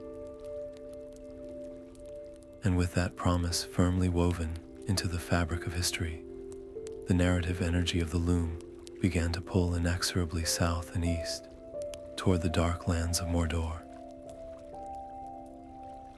The time for preparation was over. The hope of the free peoples was now a moving force, a determined army on the march, and its path led directly to a vast, ash-choked plain, where the fate of the world would be decided in one final, cataclysmic confrontation. The immense host of the last alliance, its unity, a brilliant cord of silver and bronze in the tapestry, now marched onto a vast, desolate plain before the black gate of Mordor. This was Dagorlad and Vair's hands, which had so recently thrummed with the energy of their camaraderie, now plunged into a terrible new palette. He gathered threads the color of churned mud and dried blood, filaments that hummed with the discord of 10,000 clashing swords, and coarse, black fibers that carried the shrieks of orcs and the cold silence of the dead. As he began to weave the battle, the violence of it did not stay contained within the loom. A fresh, searing pain shot through his arms with every charge he depicted. A deep ache settled into his joints with every defensive line that buckled, and a cold sweat broke on his brow as he channeled the chaos and the carnage. He was not just crafting an image of war, he was enduring its echoes, his own form, a battleground reverberating with the strife of the one he wove. Each motion of the shuttle was an effort, each pass a conscious act of pushing through a phantom agony to ensure the truth was recorded. This physical suffering was mirrored by an even greater internal conflict. His sacred vow was to show the truth of this clash in all its unflinching horror. The mud-choked fields, the heaps of the slain, the brutal, inglorious reality of death in combat. To soften this, to sanitize the battle into a clean, heroic tableau, would be the deepest betrayal of every soldier who had given their life upon that field. Yet he feared that an unrestrained focus on the gore and the loss could overwhelm the viewer, transforming the tapestry from a memorial into a traumatic vision that obscured the very reason for the sacrifice. The narrative risked becoming a monument to despair, a testament to the cost of war that forgot the courage that justified that cost. He had to find a way to honor the depth of the loss without allowing it to erase the meaning behind it. His resolution to this impossible tension defined the entire character of the battle's depiction. He would not look away from the horror, but he would consciously, deliberately, choose to frame it through the lens of ultimate sacrifice. His hands, though trembling with pain, sought out the specific threads of the fallen heroes. He did not weave the death of Gil-galad as a simple event. He crafted it as a moment of sacred reverence. Using a thread of the purest, most brilliant elven silver, he captured the exact instant the High King fell, not as a defeat, but as a final, selfless act of drawing Sauron's focus, his body a shield for his comrades. He did not show Elendil broken upon the stones. He wove the King of Men with a strand of unbreakable Númenorian steel, his fall a tragic, thunderous impact that shook the very foundations of the Dark Tower itself, a blow struck even in death. He surrounded their ends not with the darkness of the enemy, but with a soft, golden luminescence, ensuring that any who beheld this scene would understand that these were not merely deaths. They were offerings, given willingly for the hope of all. In making this choice, the purpose of the tapestry expanded into its most solemn duty. It was no longer just a historical record. It was now the sacred, eternal keeper of these legacies. With every hero he immortalized in this reverent light, Vair felt the immense, crushing weight of that responsibility settle upon his spirit. To forget a single detail of their final stand, to misrepresent a single moment of their courage, felt like a personal failure that would echo through the ages. He was the sole guardian of their final moments, the only one who could ensure that the memory of their sacrifice would never fade, never be cheapened, and never be forgotten. This burden made his every movement deliberate, his every thread selection a moment of profound consecration. The energy required was immense, a final pouring out of his own essence to ensure theirs would be preserved in perfect, honored truth. The tapestry now held the memory of this great loss not as a stain, but as a hallowed scar, a permanent reminder of the price of freedom. As the final, desperate threads of the battle were woven, Isildur's fateful strike, the shattering of the ring, the silent retreat of Sauron's spirit, the violent convulsions of the Loom finally stilled. The air itself in the silent hall seemed to hang heavy with the aftermath, thick with dust and sorrow, and the faint, fragile whisper of a hard-won peace beginning to settle over the scarred and silent land. After the thunderous finale of the last alliance, a profound and watchful quiet settled over the Loom. The air, once thick with the echoes of clashing armies, now hung still. Vair's hands, which had trembled with the force of cataclysm, now moved with a slow, deliberate grace. He reached for threads that felt like a soft sigh of relief, pale blues for skies, finally clear of smoke, gentle greens for the first new shoots of grass pushing through the scarred earth, and warm browns for the timbers of homes being rebuilt. This was the dawn of the Third Age, an era defined not by the grand, world-breaking actions of gods and high kings, but by the steady, patient work of restoration. He wove the founding of the twin kingdoms of Arnor and Gondor, the last vestiges of Númenor, now taking root in Middle-earth.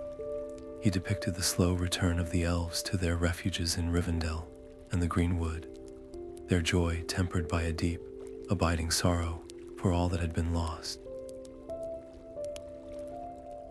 The slower, more methodical pace of this weaving offered Vair a much-needed respite, a chance for his own frayed spirit to recover slightly from the millennia of relentless strain.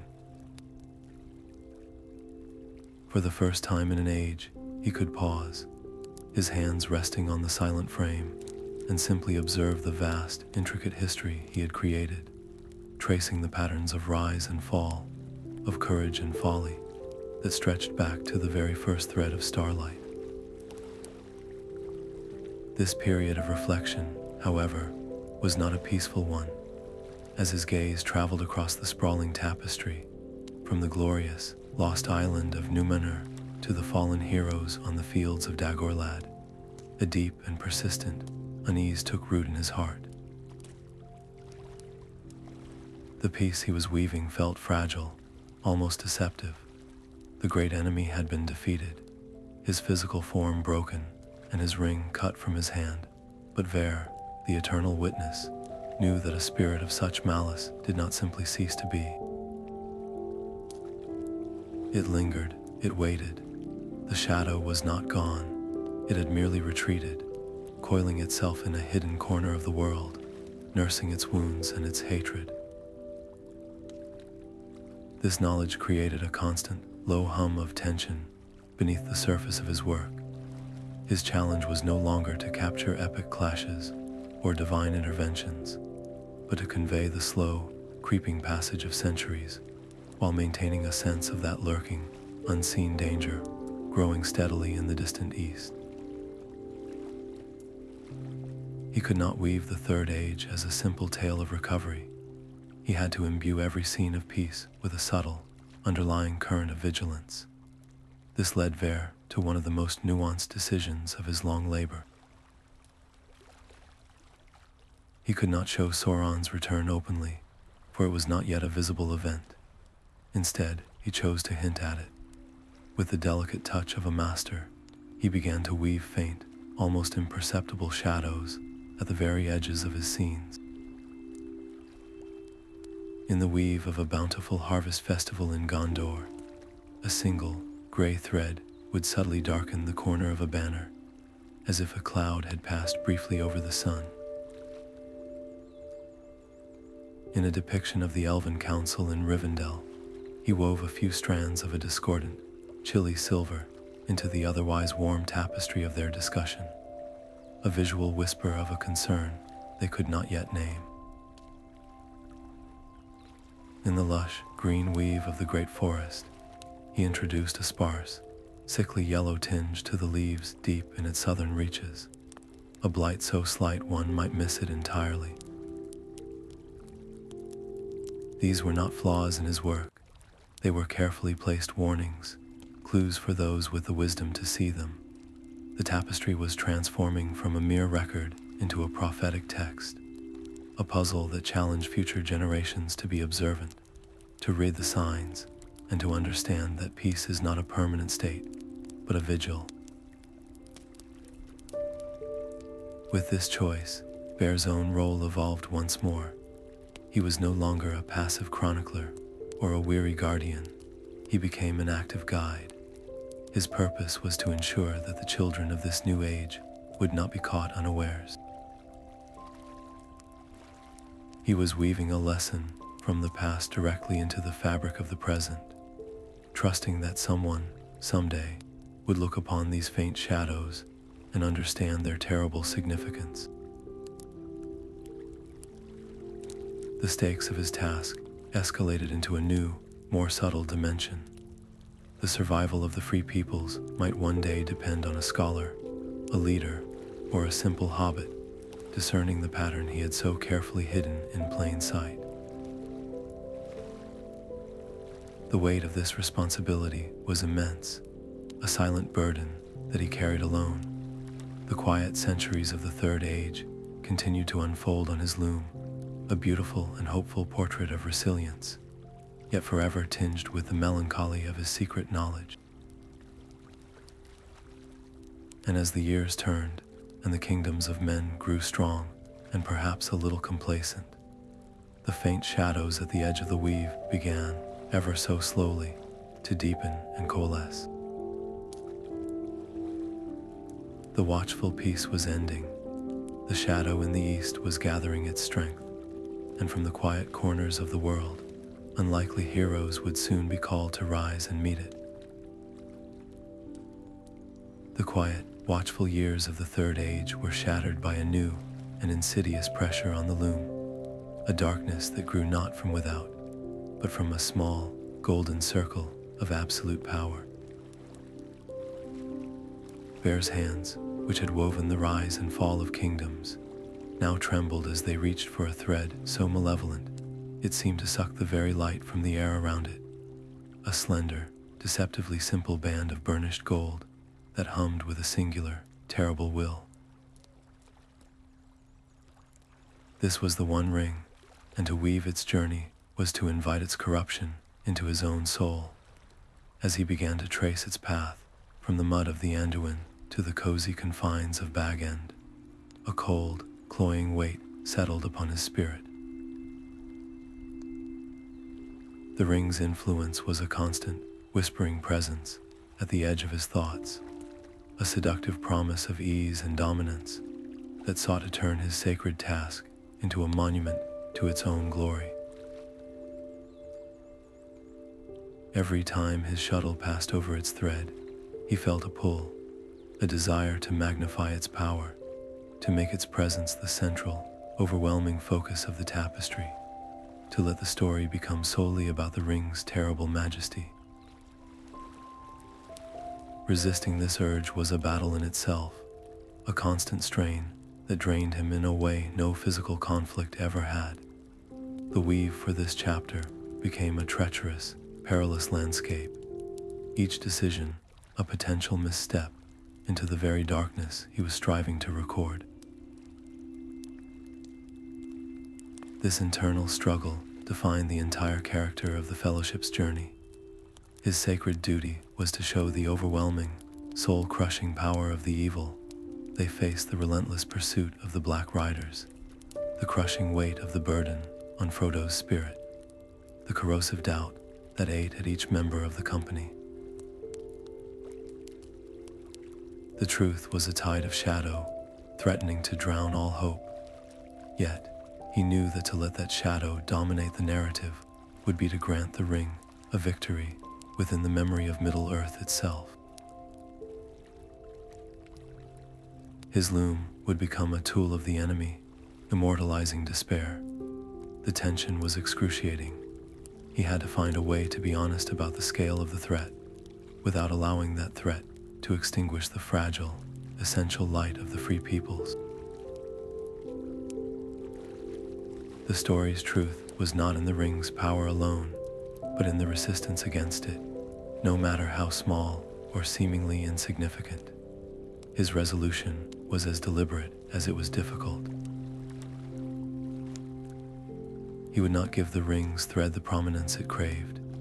Instead, he chose to frame its journey within a far stronger, more resilient pattern, the bonds of friendship and loyalty that define the Fellowship.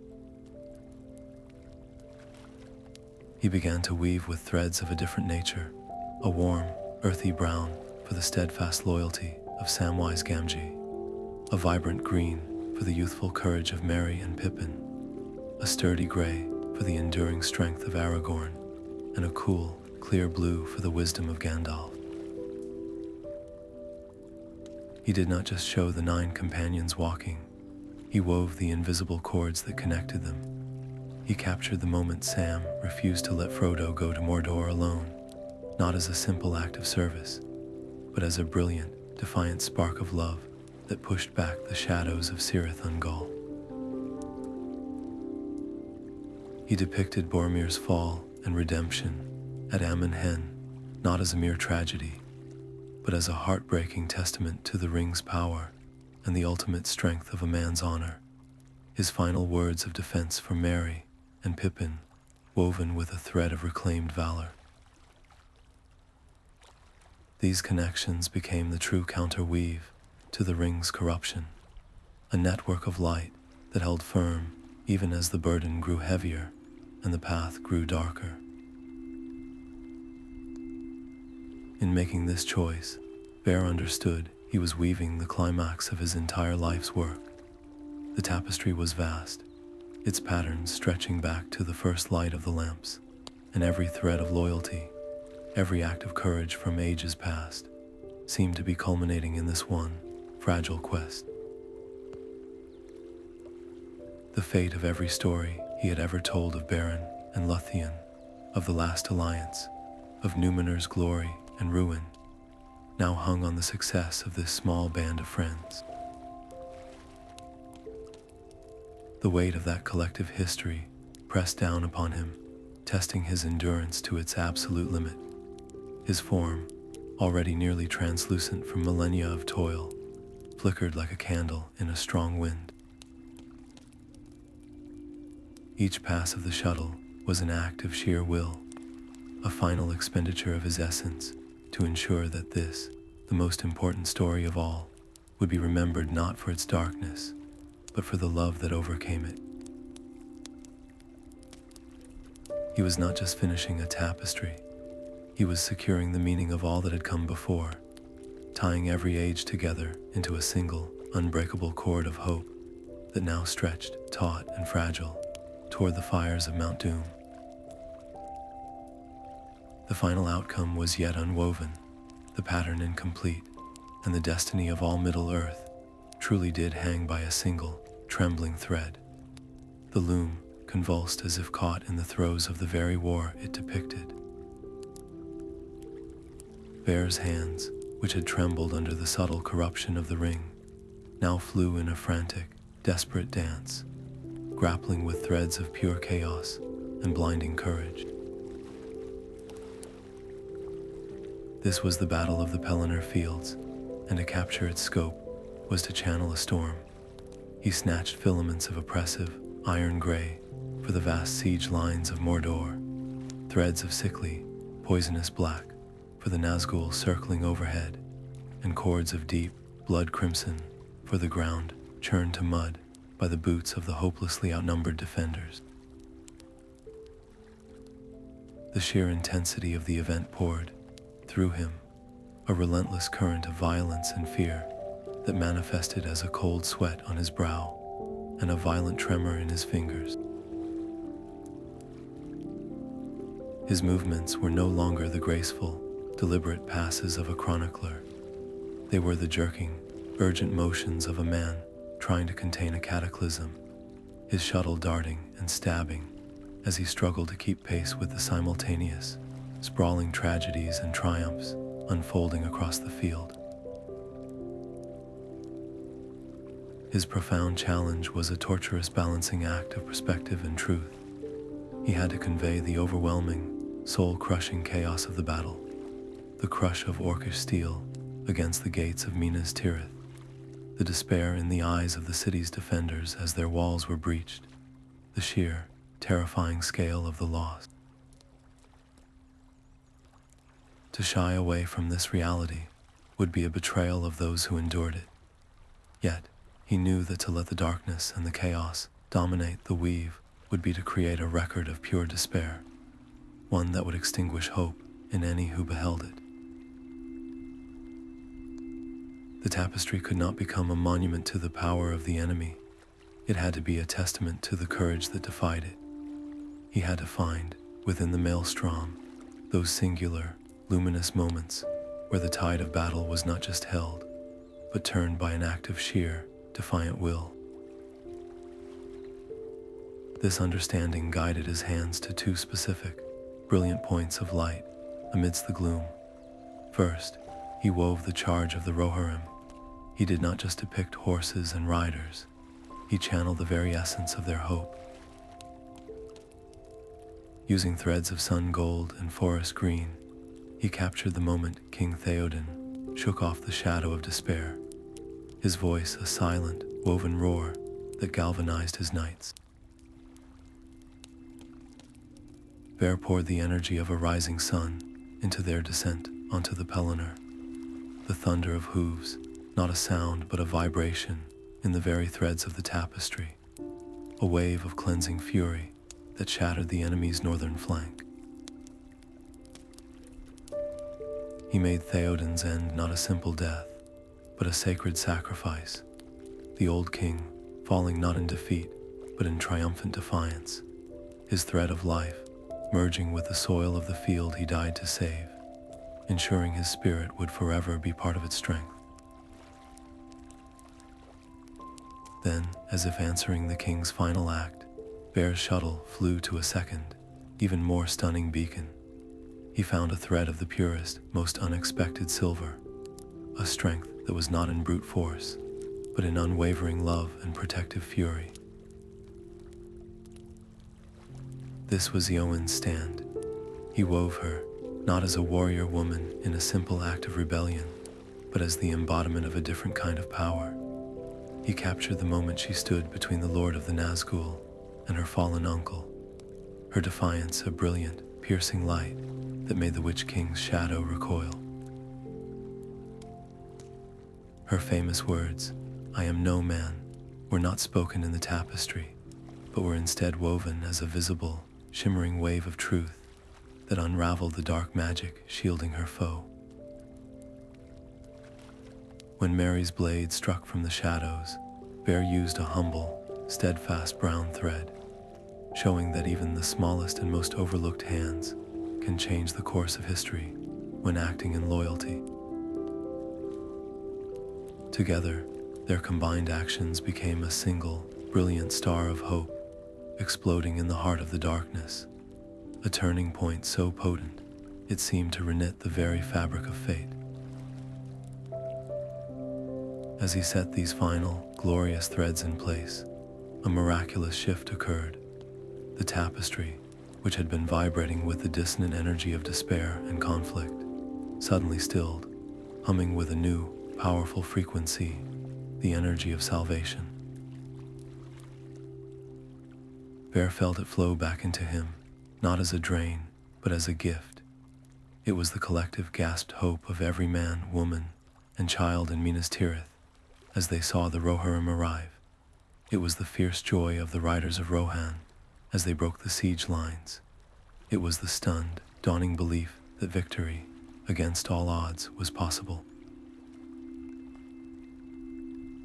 This energy, the hope of millions, coursed through his weary arms, revitalizing him, strengthening his resolve for the final, awful chapter he knew must come. The immediate threat was vanquished, the field was won, but the war was not over. The true source of the shadow remained, and the fate of all now depended on the success of the most fragile thread of all.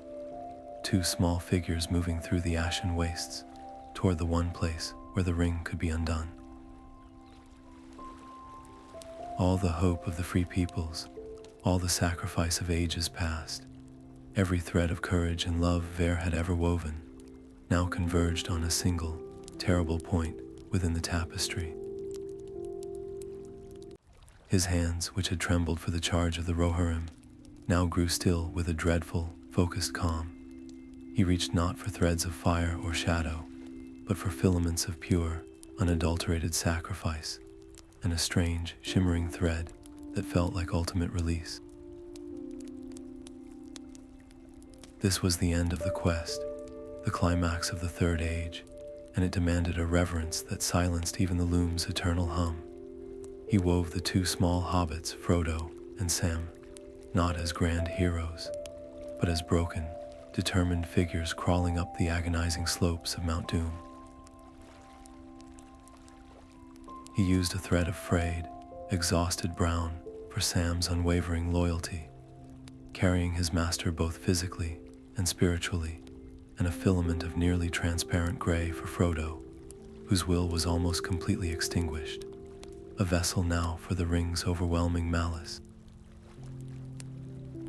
The scene was one of utter defeat, of a quest failed at the very last step, and Vair wove that heartbreaking truth with a heavy, honest heart.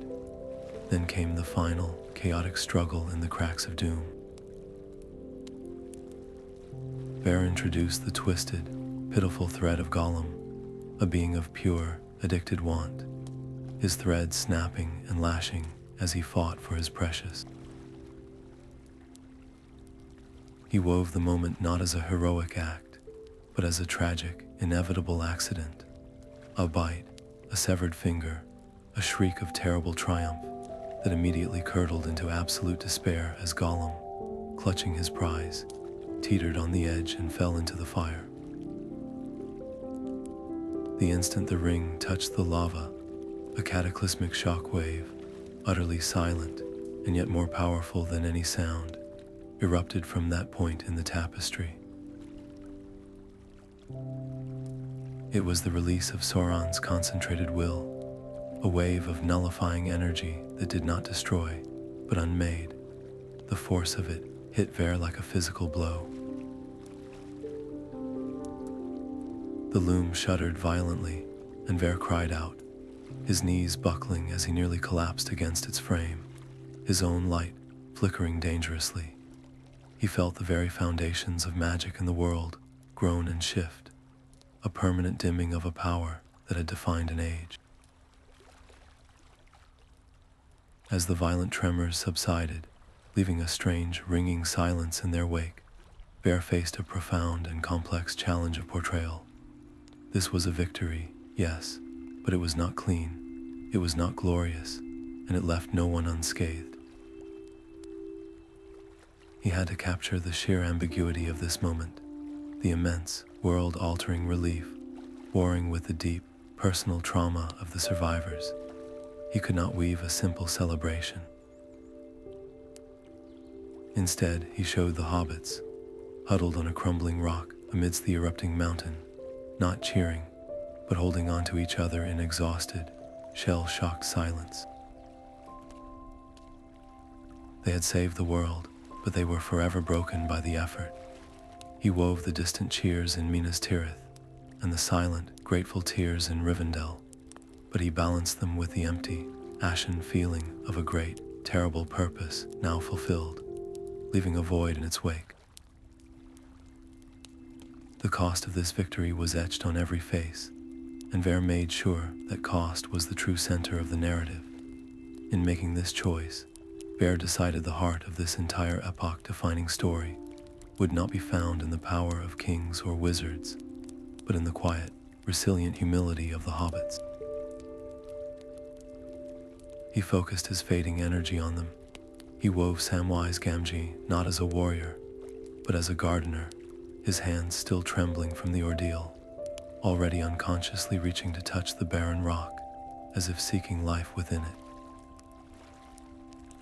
He wove Frodo's distant, wounded gaze, the peace of the Shire forever beyond his reach, his heroism a burden that would never fully lift. Their strength was not in might, but in endurance, not in conquest, but in the capacity to bear the unbearable for the sake of others. This, Vair understood, was the most powerful truth he had ever recorded. By placing their small, humble figures at the emotional core of the world's salvation, he ensured the tapestry would forever preach that true courage often wears the simplest of forms. This final act completed a transformation that had been building for millennia. The tapestry was no longer the same work it had been when he began. It had been tempered by this event, infused with a new, profound understanding of hope, born from sacrifice rather than victory. The grand, cosmic struggles of the First Age had given way to the intimate, personal heroism of the Third, and in doing so, the entire history gained a deeper, more relatable meaning. Vair's own monumental task, the purpose that had sustained his spirit for ages beyond count, was now rushing toward its conclusion. His energy was spent. His form was little more than a wisp of concentrated memory, but a profound sense of peace began to settle over him. The long war against the shadow was finally, truly over. The destructive power that had poisoned Arda for 3 ages was unmade, and from the settled dust and the cooled fires, a gentle, promising energy began to emanate from the Loom, the clear, unmistakable dawn of a lasting peace that would allow the world to heal and grow in ways it had not known for thousands of years. From the fiery climax at Mount Doom, a profound and healing quiet began to emanate from the Loom, a stillness that felt like the first true breath after a long and terrible nightmare. Vair's hands, which had trembled with the force of the ring's destruction, now moved with a new, gentle purpose. He reached for threads he had not used since the morning of the world, filaments of pure, gentle gold for the returning sun, strands of deep, restorative green for the lands finally free of blight, and a soft, silvery white for the peace that settled over Gondor. This was the coronation of King LOTR, and as he wove, the tapestry blossomed with a light that was both majestic and merciful. He captured the crown placed upon Aragorn's brow, not as a symbol of conquest, but of healing, the hands of the hobbits who bore it a testament to the humble strength that had restored the world. He wove the white tree of Gondor, bursting into radiant bloom in the courtyard, its roots drinking from waters cleansed of all shadow, its flowers a promise of a renewed spring for all the ages to come. The very act of crafting this restoration was a balm to Vair's own ravaged spirit, after channeling so much darkness and sacrifice. To finally pour this untainted hope into the weave sent a revitalizing energy flowing back into him, a gentle warmth that eased the ancient ache in his bones and made his own faint light glow a little brighter. For the first time since he began his monumental task, he felt not the weight of duty, but the profound fulfillment of its completion. This chapter was not an ending, but a magnificent beginning, and he was there to witness its dawn. Yet, even within this perfect moment of joy, Vair's eternal wisdom perceived the necessary, bittersweet counterpoint that gave the victory its true depth. The world was healing for the age of men, but that very healing signaled a farewell for the firstborn. He could not allow the triumphant fanfares of Minas Tirith to completely drown out the elegiac, haunting melodies now rising from the elven havens.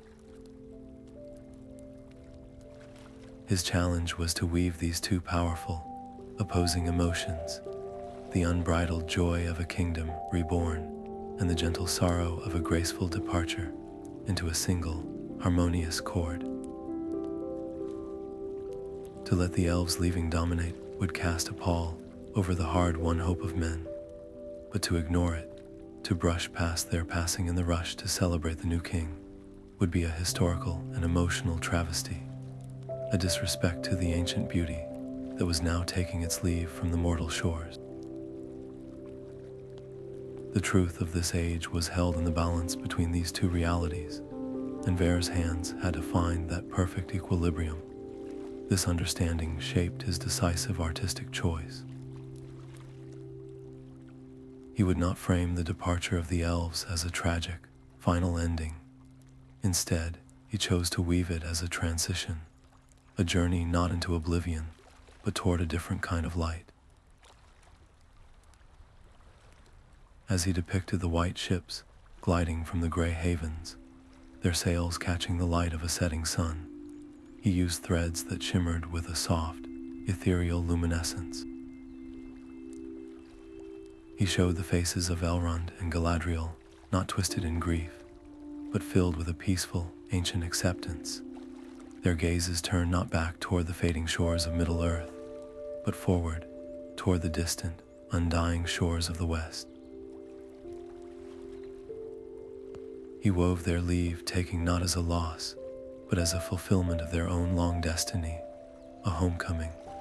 By intertwining these silver threads of departure with the golden threads of Aragorn's coronation, he created a poignant, beautiful contrast.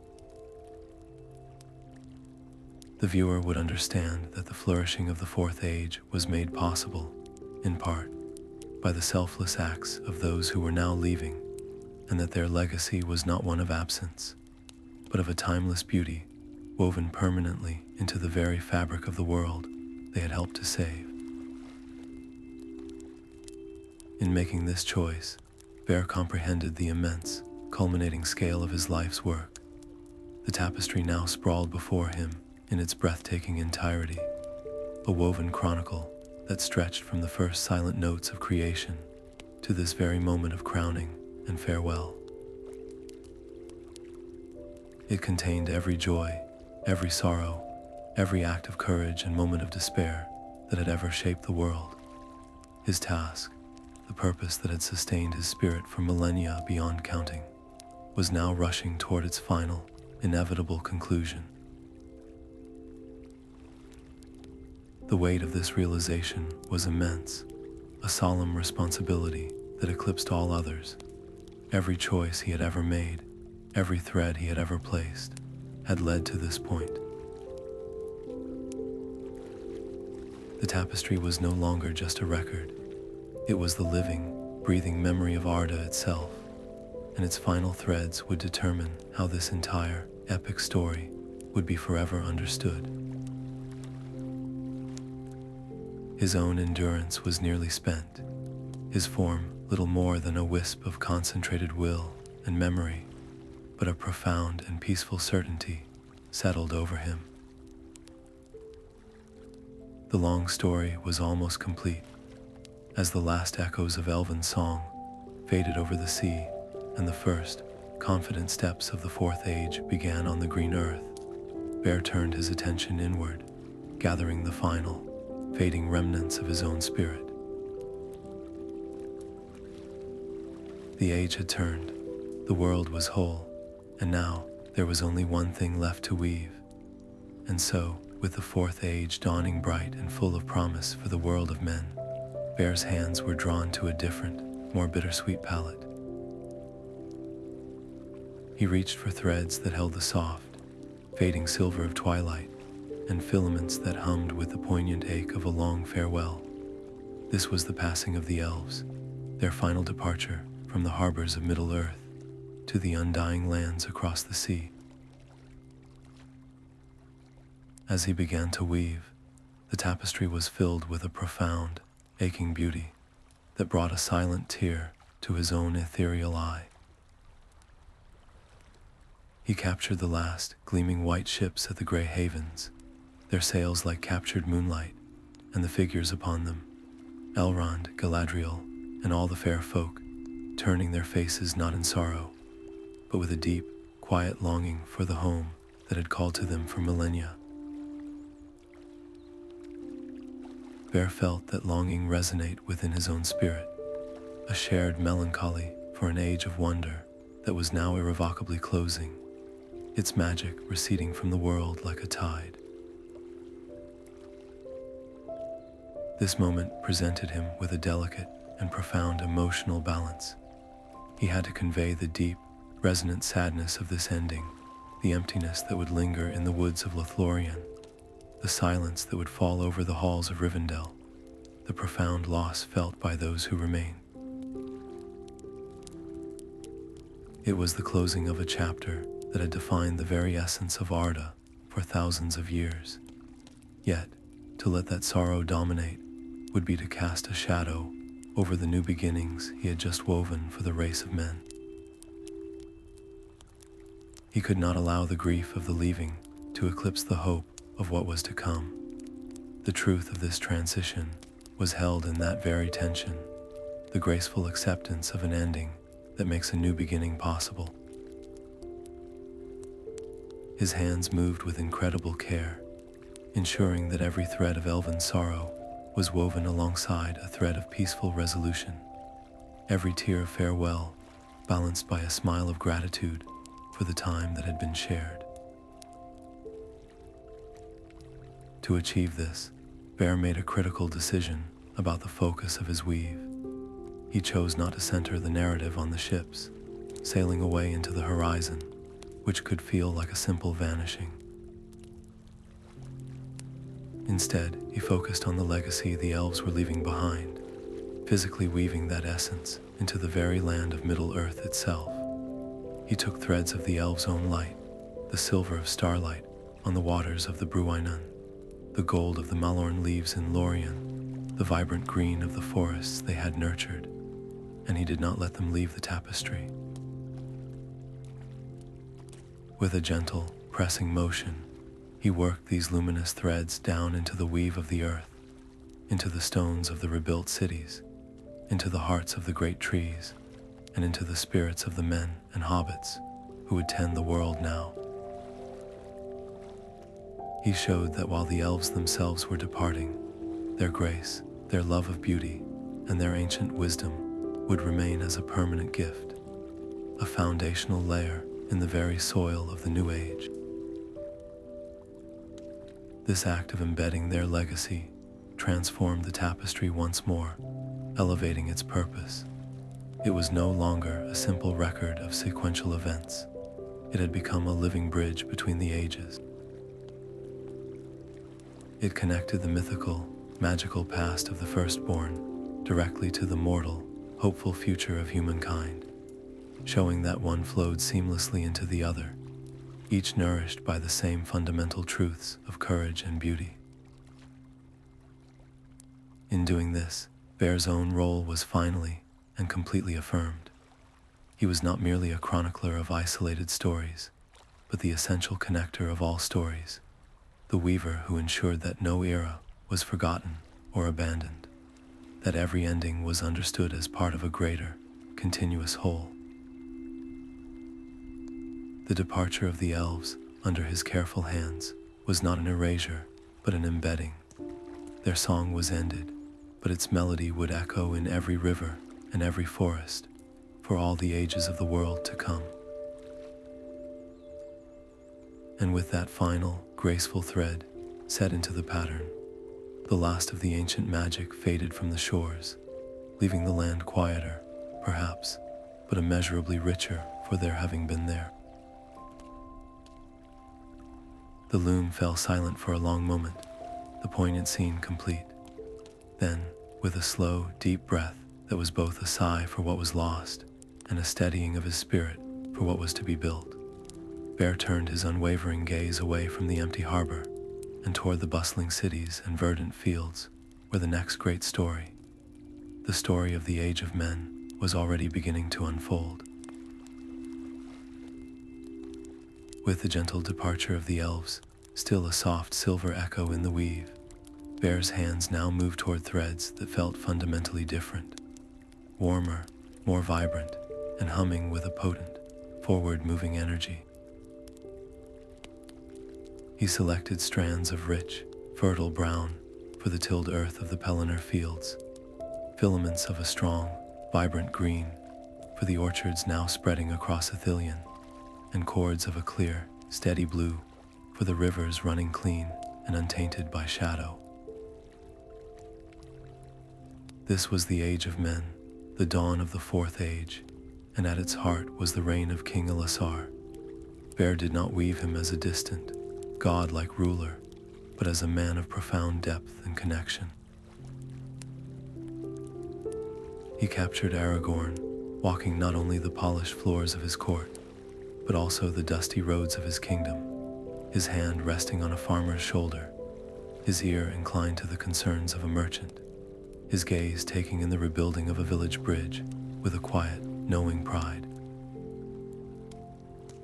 The weave for this era was steady and strong, its rhythm a comforting, predictable cadence of growth and wisdom. For the first time in his unimaginably long task, Vair felt a deep, resonating satisfaction that was entirely unburdened by dread. The constant strain of vigilance that had defined his existence for ages finally eased, replaced by a profound contentment in portraying a time of genuine, hard-won peace.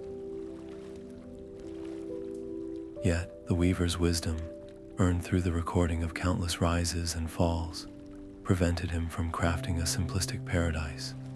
True peace, he knew, was not the absence of conflict, but the presence of the strength and wisdom to meet it. His task was to show that this golden age was not a static painting, but a living, breathing society with its own small struggles and quiet triumphs. So, into the rich tapestry of prosperity, he carefully wove threads of a different hue.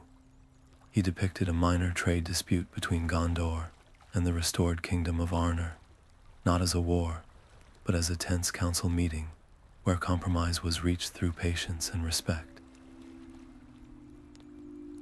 He showed a summer of drought that threatened the harvest, followed by the communal effort to dig new irrigation channels, the people working alongside their king under the same sun.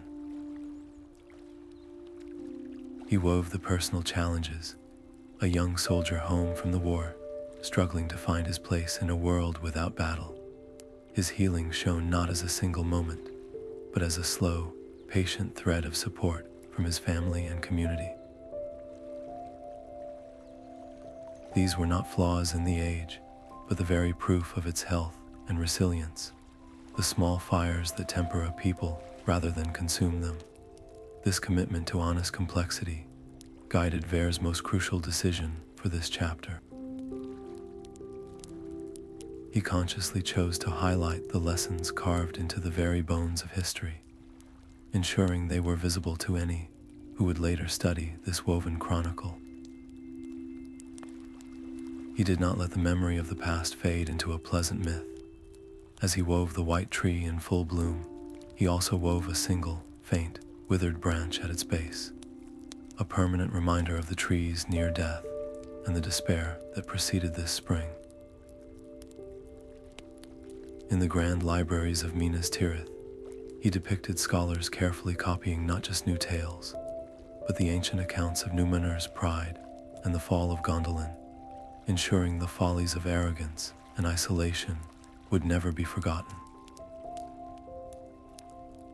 He showed King Elessar himself, in moments of quiet counsel, his eyes holding the memory of every loss on the Pelennor fields and every sacrifice made at the cracks of doom, allowing those memories to guide his compassion and his judgment. Vair was weaving not just a record of events, but a moral compass for the future, a guide built from the collective pain and wisdom of all the ages that had come before. In doing this, the nature of his life's work completed its final, magnificent transformation. The tapestry was no longer a mere historical document. It had become a living memory for the world, a sacred text written in thread and light that contained every lesson needed to navigate the complexities of life, power, and peace. The stakes of his task, now nearing its end, were eternally cemented. The survival of this hard-won peace, the very soul of the Fourth Age and all that would follow, depended on the willingness of future generations to look upon his work, to learn from its woven truths, and to choose the path of wisdom over the easy road of forgetfulness. Vair's own form, thinned to near transparency by his efforts, seemed to pulse in time with this completed section, a deep, quiet hum of fulfillment resonating through him. The grand story of Arda, from its first note to its last, was almost fully told. Only one single, final action remained, a task that required not the skill of a weaver, but the ultimate sacrifice of a guardian. The pattern was complete in every detail save one, and Vair, with a heart full of peace and a spirit finally ready to rest, turned his gaze inward to the last, fading ember of his own essence. The final thread awaited him, not upon a spool, but within the very core of his being. It was the last, shimmering filament of his own essence, the residual light of a spirit that had witnessed the entirety of creation. Vair's hands, now so translucent they seemed made of mist and memory, did not tremble as they reached for it. This was not an act of weaving anymore. It was an act of completion, of final surrender.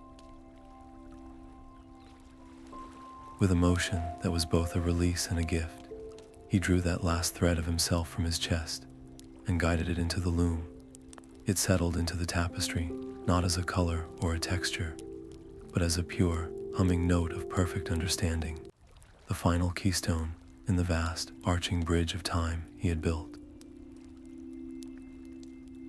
As it merged with the weave, a profound and silent explosion of light erupted from the entire tapestry, not blinding, but illuminating, a soft, internal luminescence that seemed to emanate from every thread, every knot, every captured moment of joy and sorrow.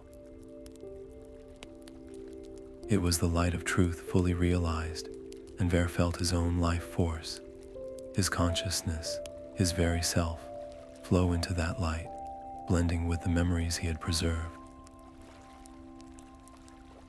He was no longer a separate entity looking upon his work. He was becoming one with it, his spirit diffusing through the epic of Beren and Lúthien, the fall of Gondolin, the crowning of Aragorn, feeling the weight of every choice and the echo of every song, as if they were his own breath and heartbeat. A deep, resonant peace filled him, a satisfaction so absolute it washed away the eons of fatigue and strain. Yet, within that peace arose the final, quiet conflict of his existence. His task, his purpose for uncountable years, was finished. The history was secure, a perfect, immutable record. But now he had to truly let it go. He had to accept that he would not be there to guide the hands of those who would one day come to study it, to explain the nuances, to point out the warnings woven into the glory of Númenor, or the hope hidden in the ashes of the last alliance. A fleeting fear, the last ghost of his guardianship, whispered of misinterpretation, of lessons missed, of the tapestry being seen as a mere story rather than the vital, breathing guide it was meant to be. He had to release that fear.